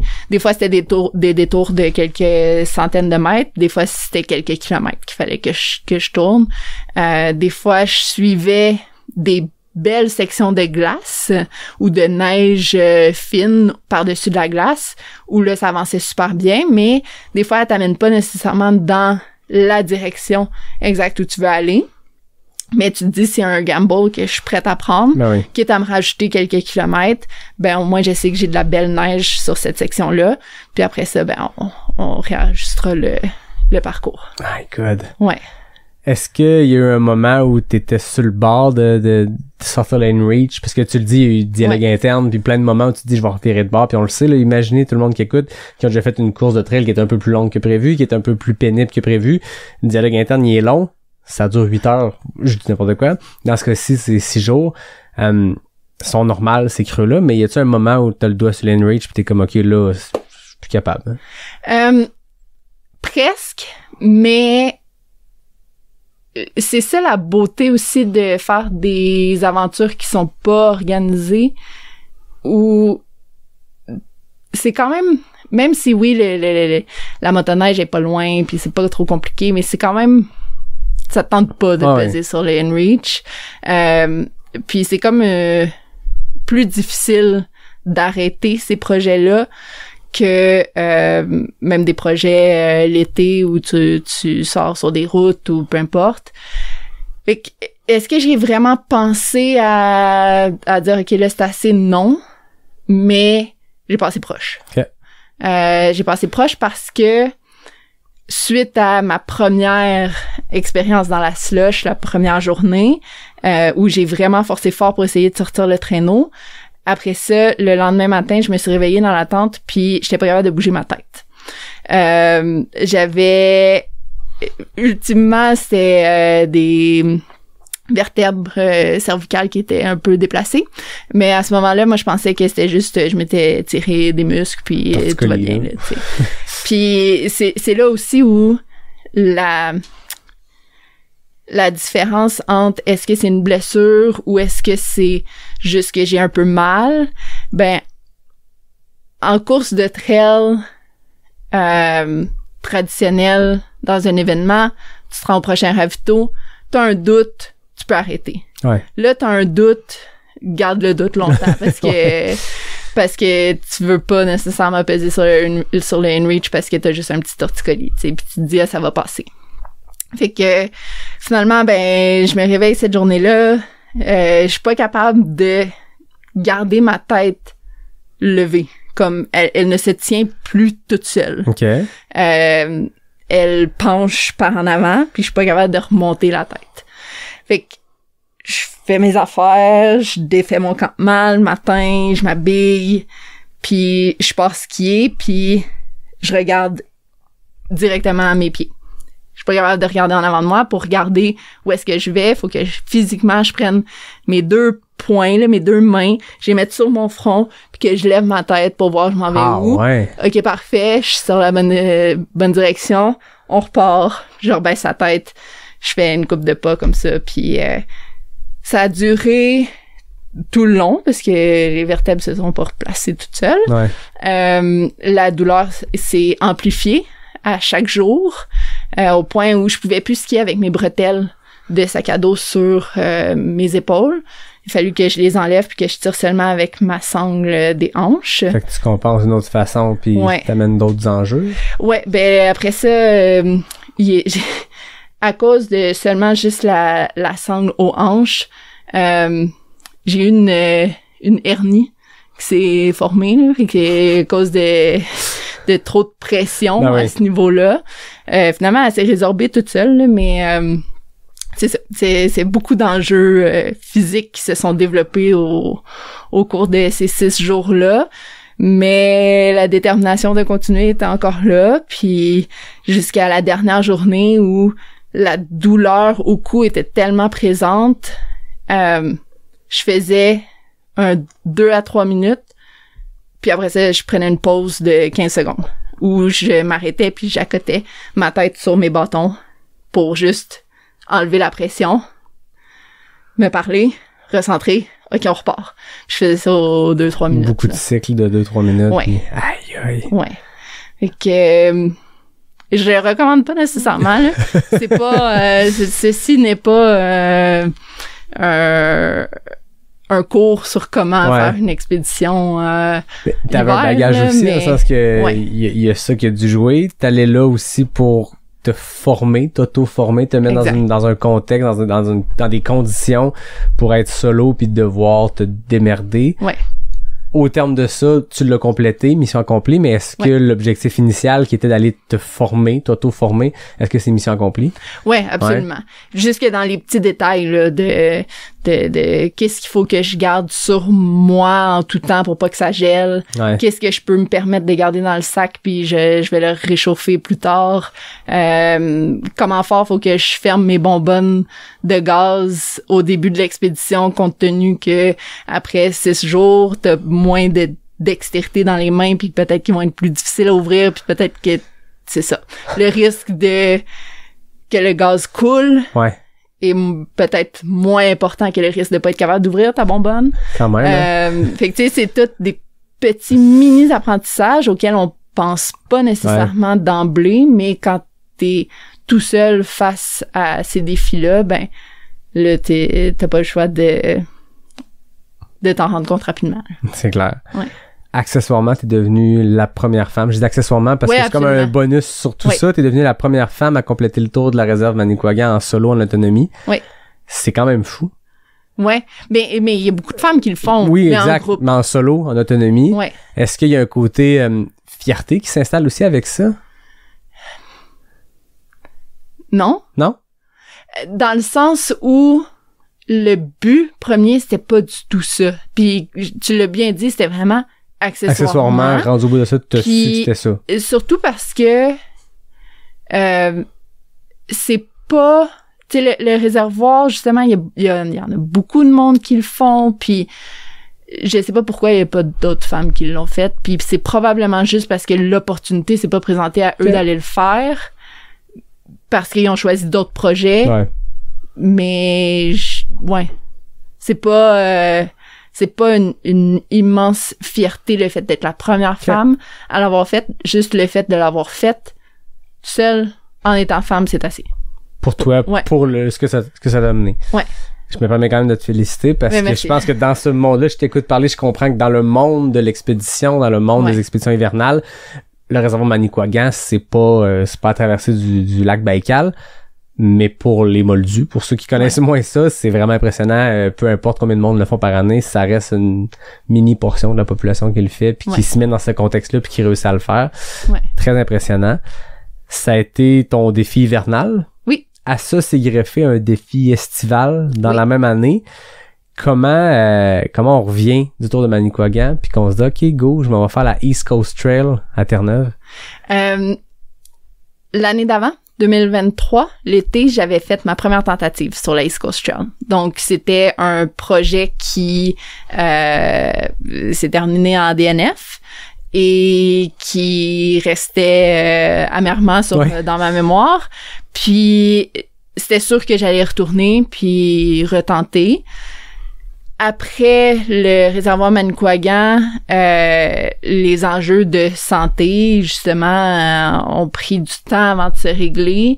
Ça a pris du temps avant que mon médecin me dise « OK, c'est bon, t'as le go pour repartir en expédition. » Puis, tu sais, à ce moment-là, il fallait tout le temps que je reste comme proche d'un hôpital si jamais l'hernie faisait des siennes.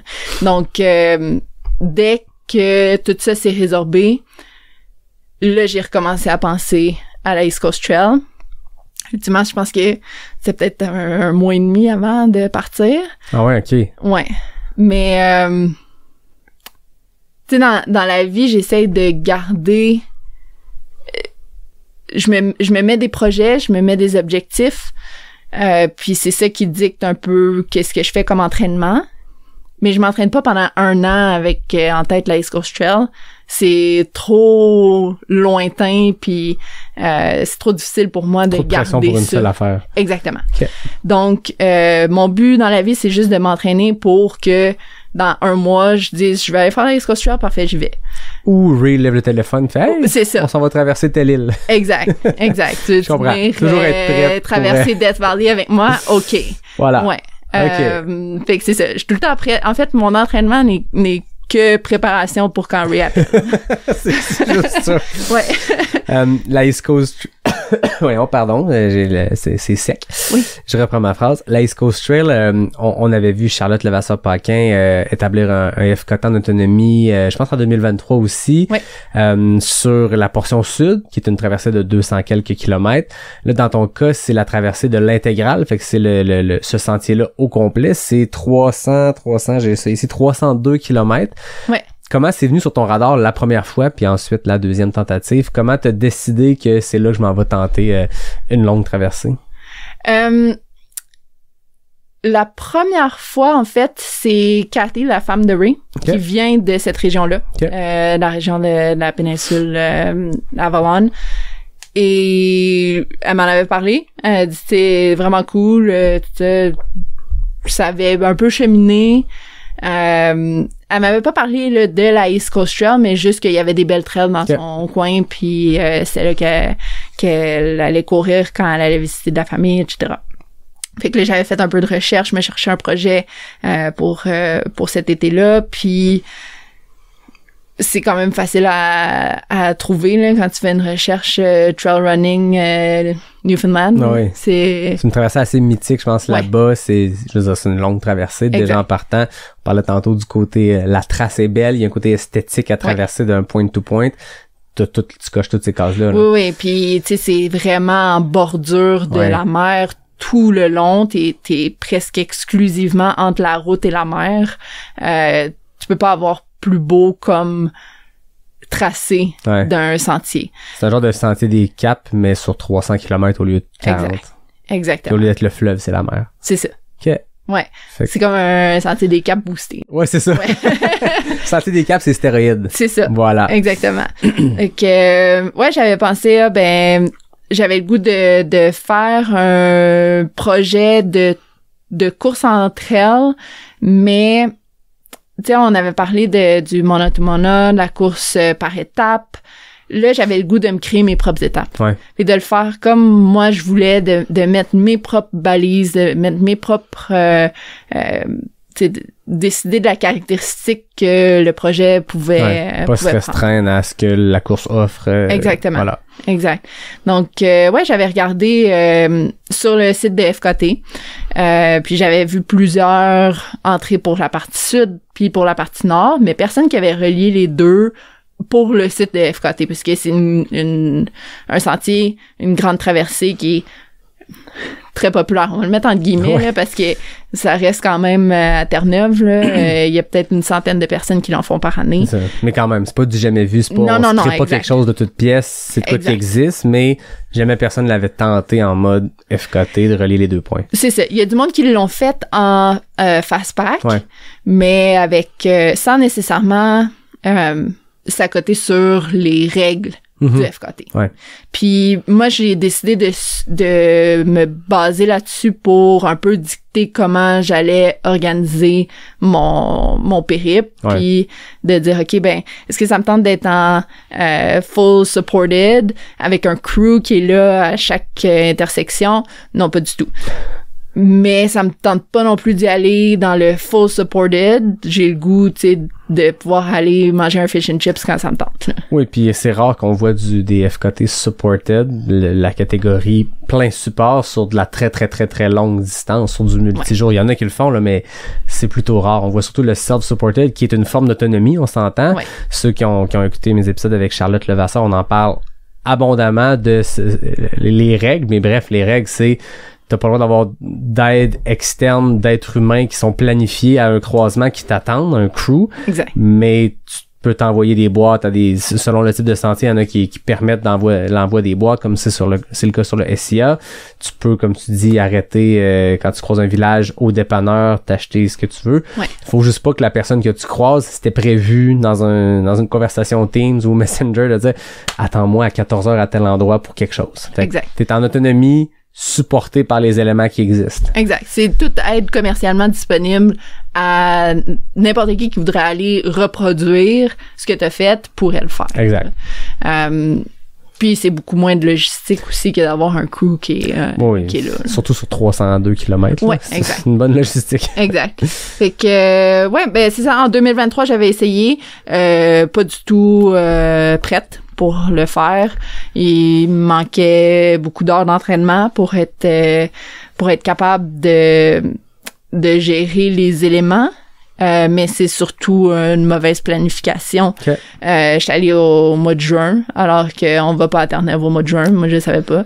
Pourquoi? Il pleut à l'horizontale, puis il fait 2 degrés. Charmant. C'est ça. Alors que t'étais exposé sur des bords de falaise.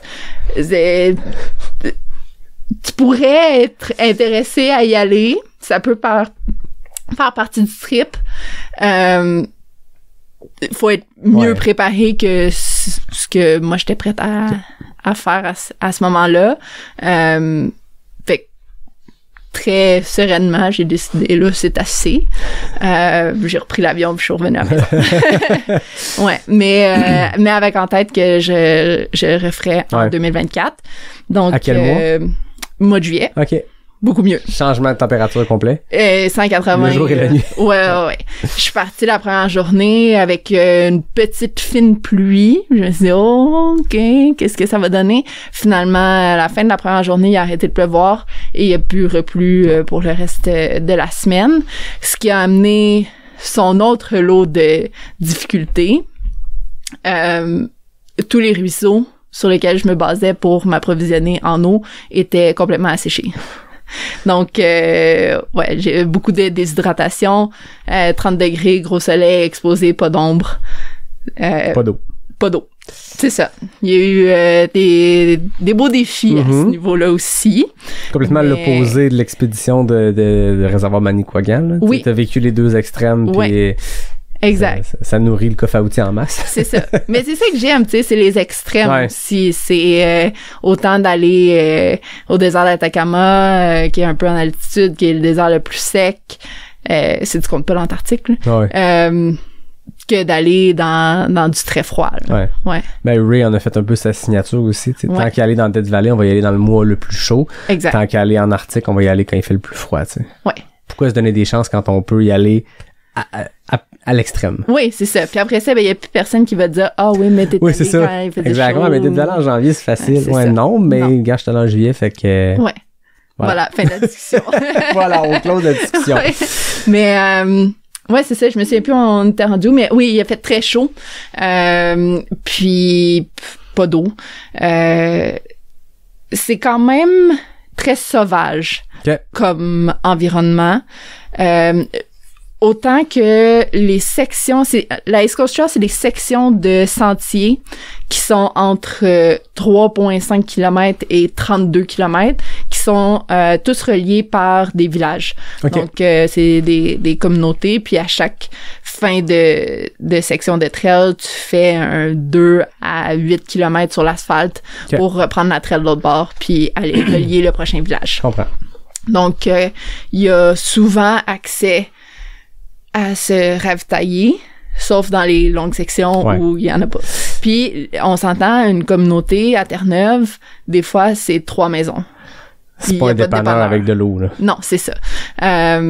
Donc, ça devient quand même complexe de se ravitailler, mais il y a moyen de bien planifier ses affaires puis de le faire comme il faut. Chose que, des fois, j'ai un peu... omis de dire ben je sais que la prochaine section déjà l'eau se fait rare en temps normal, je sais qu'il fait chaud, j'aurais pu mieux gérer, je l'ai pas fait, j'en ai payé les prix. C'est correct, on apprend. Ben oui. Puis t'as-tu besoin d'aller cogner à une porte à un moment donné dans ces villages là où il y a pas de service puis faut demander à l'habitant comme on dit? Non. OK. C'était presque pire. Ah. Je suis sortie d'une trail à un moment donné, puis le village était loin. Donc j'étais plus sur le sentier, c'était une section de route, mais je pense qu'il me restait comme un 4-5 km avant de me rendre au village où j'aurais pu avoir accès à un dépanneur. Non, je me rendais là éventuellement. OK, je comprends. Mais moi, je sors à ce moment-là, ça faisait 7 heures que que j'avais plus d'eau. Oh shit. Ouais. Parce que la East Coast Trail, là, tu sais, ouais, c'est ça. La East Coast Trail, là, tu peux faire une section de 12 km puis ça te prend 5 heures. OK. C'est technique à souhait. Ouais, c'est ça. C'est du bushwalking. Ah ouais. Tu sais, je me suis souvent posé la question pourquoi il y a personne qui me dit d'amener des sécateurs, là, ou genre une machette. Tu sais, comme... Ah ouais. Je voyais pas le sentier. Mes lunettes étaient pas pour protéger mes yeux du soleil, c'était pour protéger mes yeux des branches qui me fouettaient le visage sans cesse. J'essayais de me pencher pour pas avoir les branches dans le visage, mais là, ça accrochait dans mon sac en arrière, puis là, ça me tirait, puis je voulais tomber sur le dos. Ça avance pas vite sur la East Coast Trail. Donc, ça fait 7 heures que j'ai pas d'eau. Je suis un peu désespérée. C'était une section où j'avais lu que oui, il y a des cours d'eau, mais faut pas les truster parce que plus haut, il y a d'agriculture. Ouais. Puis c'est mieux pas. Ouais, puis filtre ses limites, là. Ouais, c'est ça, exact. J'avais le filtre, j'avais des pastilles. J'avais pas le goût que ce soit une diarrhée qui m'empêche de continuer. Là, fait que j'y allais un peu avec la gestion du risque. Puis je me dis, ben, je suis encore capable d'avancer. Fait que on continue, puis éventuellement, il va y en avoir de l'eau. Fait que je sors, puis là, je vois... je pense que c'était 2 touristes, là. Ils sont en auto, ils sont au bout du chemin. Puis là, je vais les voir, puis je suis comme là, est-ce que vous savez le prochain village, il est où? Il est dans combien de temps? Parce que là, mon cerveau, il fonctionne plus. Mais après 7 heures de déshydratation, il y a ça aussi qui embarque, les facultés faiblissent. Là, je suis hyper émotionnelle. J'ai le trémolo dans la voix, j'ai les larmes qui commencent à couler. Puis là, ils me regardent, ils sont comme, ben, on va t'amener. Puis moi, je dis, non. non, tu peux pas m'amener au village parce qu'après ça, il va falloir que, tu sais, ils sont comme ça à 4 ou 5 kilomètres. Mais si tu m'amènes au village, après ça, moi, il va falloir que je fasse 4-5 kilomètres pour revenir à mon point de départ pour refaire la distance à pied. Impensable. C'est sûr que non. Même si tu fais l'aller-retour, je pense, non? Non, tu peux... Ben, je pense que tu peux revenir. Des technicalités. Ouais, rendu là, tu refuses leur aide, je refuse, mais eux autres, ils comprennent pas, là. Ouais, comme, non, mais c'est pas grave, là, on va t'embarquer dans l'auto puis on va t'amener. Il y a des règles, monsieur. Non, mais ça, j'étais pas capable de déroger de ça, je voulais pas. Fait que, tu sais, mais c'est ça. Ça a fait une belle conversation bizarre sur le bord de la route. Puis là, il était comme, ben, nous, on n'en a pas d'eau, mais on peut aller t'en chercher. Puis là, j'étais comme... Ouais, là, je sais plus là, si ça devient supported ou pas. Là, comme là, c'est bizarre. Fait que là, j'ai refusé leur offre. Mais c'est ça, là, j'étais vraiment sur le bord du désespoir. Là. Finalement, tu t'es rendu au village. Ouais, je me suis rendue. Tu pu faire le plein de tout ce qui te manquait. Exact. Ben en fait, à ce moment-là, j'ai arrêté pour la nuit sur le bord d'une belle grande rivière qui coulait abondamment. Puis je me suis installée là, la bouche grande ouverte. Puis j'ai bu des litres et des litres. Ben, j'espère. Ouais. OK. Ouais. Puis après ça, ben suite à ça, le lendemain, tu sais, j'avais la bouche, tu sais, complètement pâteuse. J'étais pas capable d'avaler ma salive. J'avais comme une sensation ma langue était enflée. Okay. J'avais comme une sensation de brûlure, là. Comme quand tu bois une gorgée de chocolat chaud puis tu t'es brûlé la langue. Là. Ben ça a duré tout le reste. Ouais, c'est vraiment bizarre. Sais-tu qu'est-ce qui explique ça ou? J'attribue à la déshydratation, là, mais... Aïe, aïe. Puis... c'est moins pire qu'une tête qui se relève plus, mais c'est quand même tannant. Oui, c'est tannant parce que ça enlève tout le goût de manger. Ouais. Je me suis zéro alimentée pendant la East Coast Trail. J'avais rien le goût de manger, jamais, parce que tu regardes ta barre puis t'as pas d'eau. C'est sûr qu'elle est pas appétissante. Elle va passer rough, là. Ouais. Et là là. Ouais. Je te pose la même question que je t'ai posée par rapport à ton premier défi. Quand t'arrives au bout de ça, que c'est la fin de la East Coast Trail, que tu viens de vivre 5 jours et 5 jours et 13 heures assez intenses, c'est quoi le sentiment à ce moment-là? Lui, c'est un sentiment de fierté. Okay.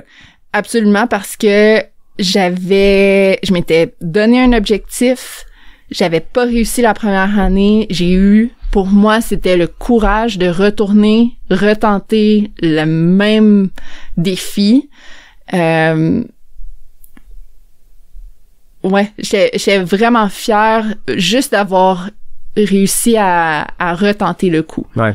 Puis finalement, d'arriver au bout puis de l'avoir réussi, c'était un peu un sentiment de comme, bon, ben là, c'est fini. On retourne à nos occupations normales. C'est ça. Puis c'est ça un peu ce qui est beau, mais ce qui est spécial avec des aventures sans dossard. Mm-hmm. Il y a personne à la ligne d'arrivée qui est là pour t'accueillir puis pour t'encourager, puis tu sais, il y a pas de grande banderole avec un annonceur puis des gens qui t'applaudissent.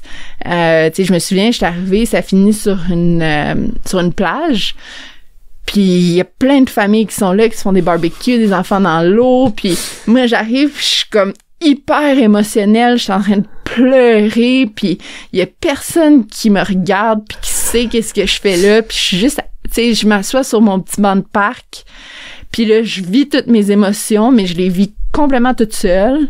Décalée de tout ce qui se passe autour. Oui, absolument, là, tu sais, puis mais je pense pas qu'il y a personne, tu sais, il y a personne qui m'a regardé puis qui avait elle est bizarre, qu'est-ce qu'elle fait, mais j'étais vraiment encore toute seule dans mon monde, mais catapultée dans la vie normale. Un reality check immense d'arriver à travers un 5 à 7 quelconque. Tu sors de 5 jours et demi. En fait, c'était surtout quand je me suis finalement, tu sais, levée de mon banc de parc, puis j'ai pris mon courage à 2 mains pour aller voir une famille, puis leur demander est-ce que vous pouvez prendre une photo de moi, tu sais, j'aimerais ça avoir une photo de finish devant la pancarte, là. Puis là, ils me regardent. Ouais, OK. Puis là, ils se regardent entre eux. Puis là, ils sont rendus, tu veux-tu y aller, toi? Oh, pas vraiment. Toi, tu dis, ouais, OK, c'est bon, là, je vais y aller. Puis là, ils se lèvent, viennent prendre la photo. Mais, tu sais, c'est apparent là que j'ai pleuré puis que je me tiens plus tout droit puis tu sais je pue, je sens la mort.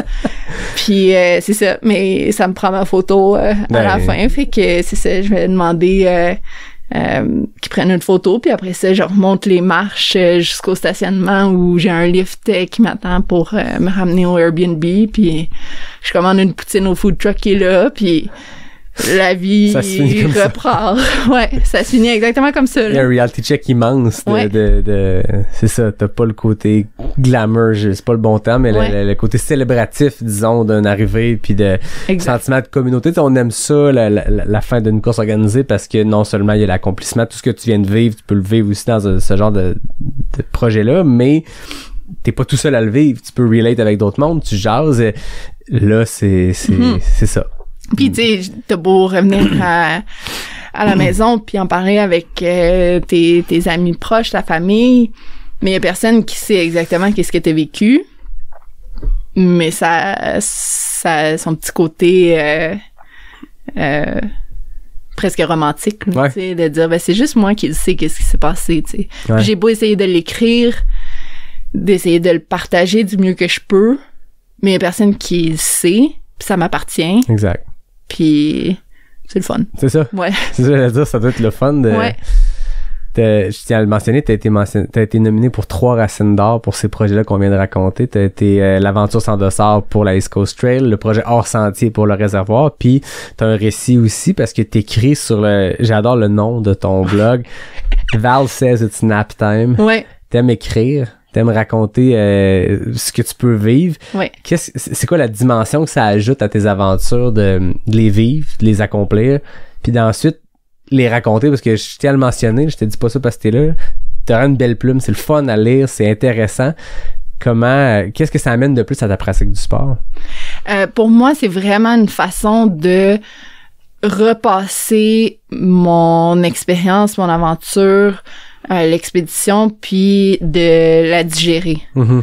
Puis des fois, ça me prend quelques mois avant d'être capable de revisiter toutes ces émotions-là, parce que j'écris pas ça sur le bord de la table en 1 heure. Là, ouais. Je me replonge complètement dans ce que j'ai vécu, mais ça me permet d'un peu d'analyser, d'en retirer ce que j'ai à retirer, puis de process le tout. Puis après ça, ça me permet aussi, en quelque sorte, de tourner la page sur ce projet-là puis de passer à autre chose. Ouais. Avant qu'on termine, c'est quoi le autre chose? Y a-tu déjà des projets? Je suppose que oui. Ouais. Qu'est-ce que tu peux révéler ou tu veux révéler? Ouais. Ben là, j'y ai pensé, est-ce que je le révèle ou est-ce que je le révèle pas? Puis y a pas de bonne réponse à ça, je te rassure. Mais je pense que je veux le partager parce que c'est un peu un défi pour moi de le partager, de le mettre... out there. Puis après ça, ben une fois que ça va être dit, il va falloir que je le fasse. Oui, c'est ça. Une grosse pression qui vient avec le fait de le dire sur un podcast. Ouais, non. Mais en fait, on parlait de parcours qui sont un peu esthétiques ou qui nous attirent. On parlait du fait que je fais plus vraiment de courses organisées. Souvent, quand j'essaie de participer d'une façon ou d'une autre à des compétitions, à la communauté de trail, de rester un peu connecté avec des amis en allant en crew ou peu importe, en allant juste assister à des courses. Puis souvent, le monde me demande « Ah, mais là, l'année prochaine, tu vas-tu le faire? » tu sais. Ouais. Puis je suis comme « Ouais, non, tente pas. » Mais d'un autre côté, je trouve qu'on a des vraiment belles courses au Québec, avec des parcours qui valent la peine d'être courus, mais je veux le faire à ma manière. Donc, mon projet pour l'été 2025, ça va être en quelque sorte, relier les 3 grosses courses de la région de Charlevoix-Québec. Okay. Donc, probablement partir de Saint-Siméon, faire le parcours du 42 THC, enchaîner sur le 125 à l'envers, rejoindre Baie-Saint-Paul, partir sur le QMT l'ancien 160, mais dans le fond jusqu'au Mont-Saint-Anne, après ça couper dans les lignes d'hydro, arriver en arrière du relais par le lac des Roches, puis finir sur la fin du 50 de la clinique du coureur. Mais pour le rendre vraiment comme c'est mon projet, c'est à moi, je vais le finir chez nous. Wow. Ouais. C'est malade. Ouais. Parce que j'habite, c'est ça, au lac Beauport. Pas loin du parcours. Pas loin du parcours, fait que... Ouais, aïe, je vais le finir. C'est malade. Mais là, celui-là, par contre, tu sais, j'ai fait la East Coast Trail en self-supported. Puis là, j'ai le goût de vivre un peu plus une expérience de gang. Mm-hmm. Fait que je vais le faire supported. Wow. Fait qu'avec des amis qui vont venir courir des sections avec moi, qui vont genre avoir une vanne qui va suivre à des sections, puis qui vont me ravitailler, puis on verra ce que ça donne. C'est malade. Ouais. C'est drôle parce que j'ai entendu des gens, des adeptes au Québec du 200 miles dire il devrait avoir un UTHC QMT de connecter justement à ce que tu viens de dire, parce que l'UTHC a littéralement un 160 entre les mains, c'est-à-dire à l'envers le 125 plus Saint-Siméon, ça donne 160, même quasiment 10. Puis après ça, t'es vraiment pas loin. Puis le Tranche-Charlevoix connectait ces deux points-là. Le Tranche-Charlevoix venait faire quasiment le sentier les Pointes et des Florents. Ouais, c'est ça. Il y a ça qui connecte à partir quasiment de la... Ben, pas de la ZEC des Martres, mais... c'est Saint-Urbain? Je suis mêlé. Mais il y a quand même une façon de connecter quasiment que par des sentiers. La fin de... Ben, le début d'Aricana dans la ZEC des Martres puis Baie-Saint-Paul. Exact. Fait que j'ai entendu des gens dire, ben là, il y a un 160 au QMT puis il y a un parcours potentiel de 160 à l'UTHC, faites donc un partenariat. Ben, c'est ça la beauté on lance des dans l'univers, mais là, c'est que tu le crées. Tu peux le faire il existe. toi-même. Là, ça va faire combien de total? C'est 300? C'est 350 à peu près. Wow. Là, je l'ai mappé grosso modo, là, puis 350. C'est malade. Puis c'est le fun de pouvoir bâtir quelque chose, dans le sens que la East Coast Trail, ça existe d'un point A à un point B. Là, le point A à un point B, il existe, mais à travers plusieurs événements, plusieurs parcours. Du Mont-Saint-Anne au lac des Roches, en tout cas le secteur quand tu rallies les lignes d'hydro, ça existe, mais il y a aussi des embûches, tu sais. On en a vu du monde le faire à partir de... Mais t'as Rivière-Montmorency à traverser, il y a plein de belles petites embûches potentielles. Exact. À quel moment t'as prévu faire ça? Mois de juillet. Fin juillet. Wow. Les vacances sont prises. C'est malade. Ouais. Aïe, j'adore, je trouve ça malade parce que tu connectes ce que des milliers de personnes empruntent chaque année via des courses organisées, puis tu t'es fait ta propre affaire, tu prends ce qu'il y a du mieux dans la communauté trail d'organiser, ce qu'il y a du mieux du monde des FKT ou de l'autonomie, puis tu crées le projet aval. Ben tu sais, les sentiers sont tous là, sont pas mal tout accessible en tout temps. Exact. Fait que il n'y a pas les enjeux qu'un Bromont peut avoir, que ce sont des sentiers qui, hors de l'événement, sont inaccessibles. Dans ce cas-ci, c'est la traversée de Charlevoix, c'est le sentier Gabriel-Leroy, c'est le sentier des Caps, c'est toutes des choses qui existent. Là. Ouais. Le Mistachibo. Oui. Le Maelstrom, ça va tout être tu sais, contrairement aux gens du 100 000 qui arrivaient dans le Mistachibo avec quasiment plus de 100 km d'impact, dans ton cas, tu vas arriver avec 250. Fait que, technique ou pas, la vitesse de croisière à ce moment-là serait relax. Ouais, non, ça ira pas vite. Il y a personne qui va vite déjà. Non. Mais c'est ça l'avantage, en fait, le Mistachibo. Je sais pas qui j'entendais dire. Tout le monde veut être le plus vite possible dans le Mistachibo, mais au final, tout le monde est lent. Fait que quelqu'un qui est en mode compétitif, ce qui semble pas être ta volonté, ni la mienne dans cette pratique du sport-là, mais il disait, c'est pas dans le Mistachibo que la course se gagne. C'est avant puis après, parce que oui, tu peux être un peu plus rapide que d'autres, mais l'économie de temps versus le risque est pas là. Ouais. J'ai hâte de finir ce beau périple-là dans le Maelstrom. Ouais, ben c'est ça, parce que... Ça va être quelque chose. Parce qu'il y a le débat éternel, qu'est-ce qui est le plus rough, le Maelstrom ou le Mistachibo? Dans ton cas, tu vas avoir les deux dans ta course. Fait que tu nous en reparleras à la fin. Qu'est-ce que tu pourras nous le dire? Oui, exact. Moi, ma lecture pour avoir fait les deux en course organisée, Mistachibo, c'est pas l'entièreté du parcours qui est extrêmement technique. C'est un tronçon qui a aucun sens. Puis ça a aucun sens là de 4 ou 5 kilomètres bas le Maelstrom. Mais le Maelstrom le secteur est beaucoup plus technique sur son entièreté. Exact. C'est ma lecture. Ouais. Dans les deux cas, c'est le fun. C'est beau. Oui, c'est beau. C'est magnifique. Ouais. Souvent, les endroits les plus beaux sont les plus difficiles. Dans ce cas-ci, il y a de tout ça. C'est vraiment trippant. Ouais. On a hâte d'en savoir plus. Ouais, ben là, c'est ça. Le stress est embarqué. Oui, c'est ça. Ben là, c'est dit. Là, c'est dit. Plus le choix. C'est malade. Ouais. Est-ce que tu as déjà choisi ça avec qui l'équipe qui allait t'accompagner? T'as-tu déjà ce côté logistique-là en réflexion, en planification? Oui. Puis là, il commence à me demander, OK, mais tu sais, quel jour? Puis tout ça. Puis là, je sais pas, là. C'est aussi, je pense, une des particularités, la East Coast Trail, dans ma planification, ma façon de vouloir le faire, je courais 2 jours. Fait que du lever du soleil jusqu'au coucher du soleil. Quand le soleil se couchait, tu sais, je pense que j'ai jamais allumé ma lampe frontale sur la East Coast Trail. Puis c'était voulu comme ça. Ouais. Je voulais le faire de même. Là, j'ai le goût d'essayer d'autres choses. Ouais. Puis d'essayer de le faire... Là, ça va être les plus gros guillemets du monde, là, mais le plus en continu possible. Okay.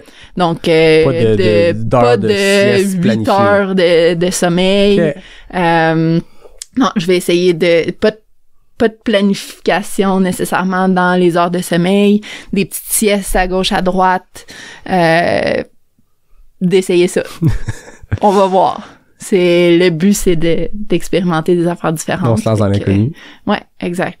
Donc là, c'est juste que la logistique de tout ça, de dire, regarde, je vais avoir un tracker, puis regarde, je suis rendu où, puis planifie toi-même. Là. Voilà, exact. C'est ça. Puis il y a quand même beaucoup d'accès, veux pas. Tu as des longues portions. Tu sais, quand tu vas embarquer dans le sentier des Caps, on va s'en voir au bout. Mais il y a après ça, il y a des sections que tu vas pouvoir avoir ton crew des longues portions. Fait que ça va être une aventure pour eux autres aussi. Exactement. Tu te lances dans un ultra, eux autres aussi, puis... Exactement. Puis c'est ça la partie le fun du crew aussi, là, tu sais. Puis je pense que, la grosse planification à l'avance, c'est justement de sortir, OK, c'est quoi les points d'accès, puis qu'est-ce que je vais avoir besoin quand, qui je vais avoir besoin quand. Là, il y a ma famille qui veut venir à soeur avec les enfants. Quand est-ce que je leur dis qu'ils vont, tu sais, puis là, c'est fin du mois de juillet, là, moi, c'est beaucoup trop tôt pour commencer à organiser ces affaires-là dans mon monde, là, dans ma tête, là. Mais je me rends compte qu'avec un crew, puis si je veux faire avec du monde, puis avec une équipe, j'ai pas le choix de penser à ces affaires-là un peu plus à l'avance. Ben c'est clair. Ça amène son autre défi. Ah, c'est une portion de plus que tu ajoutes au défi, puis on se lance dans l'inconnu. Ouais, exact. T'as un passé de compétition. Oui. T'es plus là-dedans pantoute. Non. Moi, je termine mes entrevues avec la compétition. C'est les questions éclair NAC. On le sait, j'ai fait table rase et on recommence les records. Donc, en ce moment, dans la catégorie des FKT présentiels, c'est Robin Maillot qui a fait ça en 10 secondes.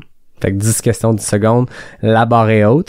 Je rappelle que le record à distance, c'est Laurie Girard, avec qui on a parlé des monts Grou, les monts Wapishka, 19 secondes par Zoom. Mais là, on n'est pas en Zoom. Fait que le record à battre est 10 secondes. Je sors mon chrono, je me racle la gorge pour être sûr de pas m'étouffer. Et tu me dis quand t'es prête. OK, je suis prête. Route ou trail? Trail. Hiver ou été? Hiver. FKT ou course organisée? FKT. Des plus ou des moins? Des moins. Café ou thé? Café. Question NAC, bar ou golf? Golf. Ski ou rando? Ski. Racine ou roche? Racine. Gaspésie ou Terre-Neuve? Terre-Neuve. Chili ou l'Arctique? L'Arctique. 14 secondes. C'est pas le record, mais c'est très, très fort. C'est bon. Fut un temps que ça arrêtait le FKT. Oui, mais fut un temps aussi que je me serais battue vraiment plus fort, je me serais stressée vraiment plus fort pour répondre à ces questions-là le plus rapidement possible. Mais j'en aurais pas dormi de la nuit, fait que je suis vraiment contente avec 14 secondes. C'est parfait, j'adore ça. 14 secondes, c'est très, très fort. Chili ou l'Arctique, t'as répondu quoi? L'Arctique. L'Arctique, ouais. Y a-tu un petit goût de Revenez-y aussi, après avoir fait l'île de Baffin, puis... Ouais. C'est les plans hivernaux, je suis pas encore prête à les sortir, là, mais... T'as été marqué... Ouais, c'est ça. Il y a quelque chose il y a quelque chose à faire. Il y a quelque chose à faire, je sais pas encore c'est quoi, mais... je pense que ça me prend encore un peu plus de préparation, par contre, avant de me lancer dans un gros projet. À suivre. À suivre. Ouais. Valérie, merci beaucoup d'être venue à Pas sorti du bois. Merci de m'avoir reçu. On avait beaucoup à dire, ça a été vraiment très intéressant. J'aime ça quand on sort un peu des sentiers battus, qu'on parle de d'autres choses. Là. Je veux dire, ça reste relié au trail, aux aventures, mais j'aime beaucoup cette tangente-là des entrevues plus aventures. La portion Manicouagan, ça donne le goût, même si c'est loin, c'est extrême, mais c'est le fun de l'entendre. Merci beaucoup de ton temps ce soir. Mais merci de m'avoir reçu, c'était c'était vraiment plaisant. On va suivre ça cet été, peu importe de quelle façon on pourra, mais en tout cas, on lira le récit à la fin. Oui, c'est ça. Puis tantôt, je blaguais au début, il y a tellement d'aventures qu'il y aura peut-être une part 2. On dirait que là, il y a une... Moi, en tout cas, ça m'intéresse. Je sais pas si t'aimais ton expérience du podcast. Oui. T'habites pas loin. Fait que quand tu voudras, quand t'auras eu le temps de le digérer, de prendre le temps, tu le disais, chaque défi prend son temps. Absolument. On met pas de pression, on n'ajoute pas ça à ça, mais je pense que, en tout cas, quand tu seras allé au bout de ce projet-là, d'après moi, il y aura matière à raconter. Ben, je pense que j'ai l'impression, dans tous les cas, que ça aille bien ou mal. On souhaite que ça aille bien, mais je pense que dans ces aventures-là, on s'attend à ce qu'il y ait des portions qui aillent mal, puis ça fait partie de l'aventure. Là. Plus c'est long, plus il y a de potentiel. Oui. Oh oui. Voilà. Ouais. Plus il y a des choses qui peuvent aller mal, mais plus il y a des choses qui peuvent être vraiment bien aussi. Ben oui, c'est clair. Merci beaucoup de ton temps. Merci. Comme d'habitude, je termine en remerciant David Hébert pour le design graphique du podcast, Fred Desroches pour le thème musical, la belle gang de NAC qui est le partenaire officiel du podcast, Noctem, nos bières. Est-ce qu'elle était bonne, ta Pilsner? Oui, je bois très lentement, mais délicieuse. Écoute, tu peux la prendre pour la route. Je peux pas dire ça.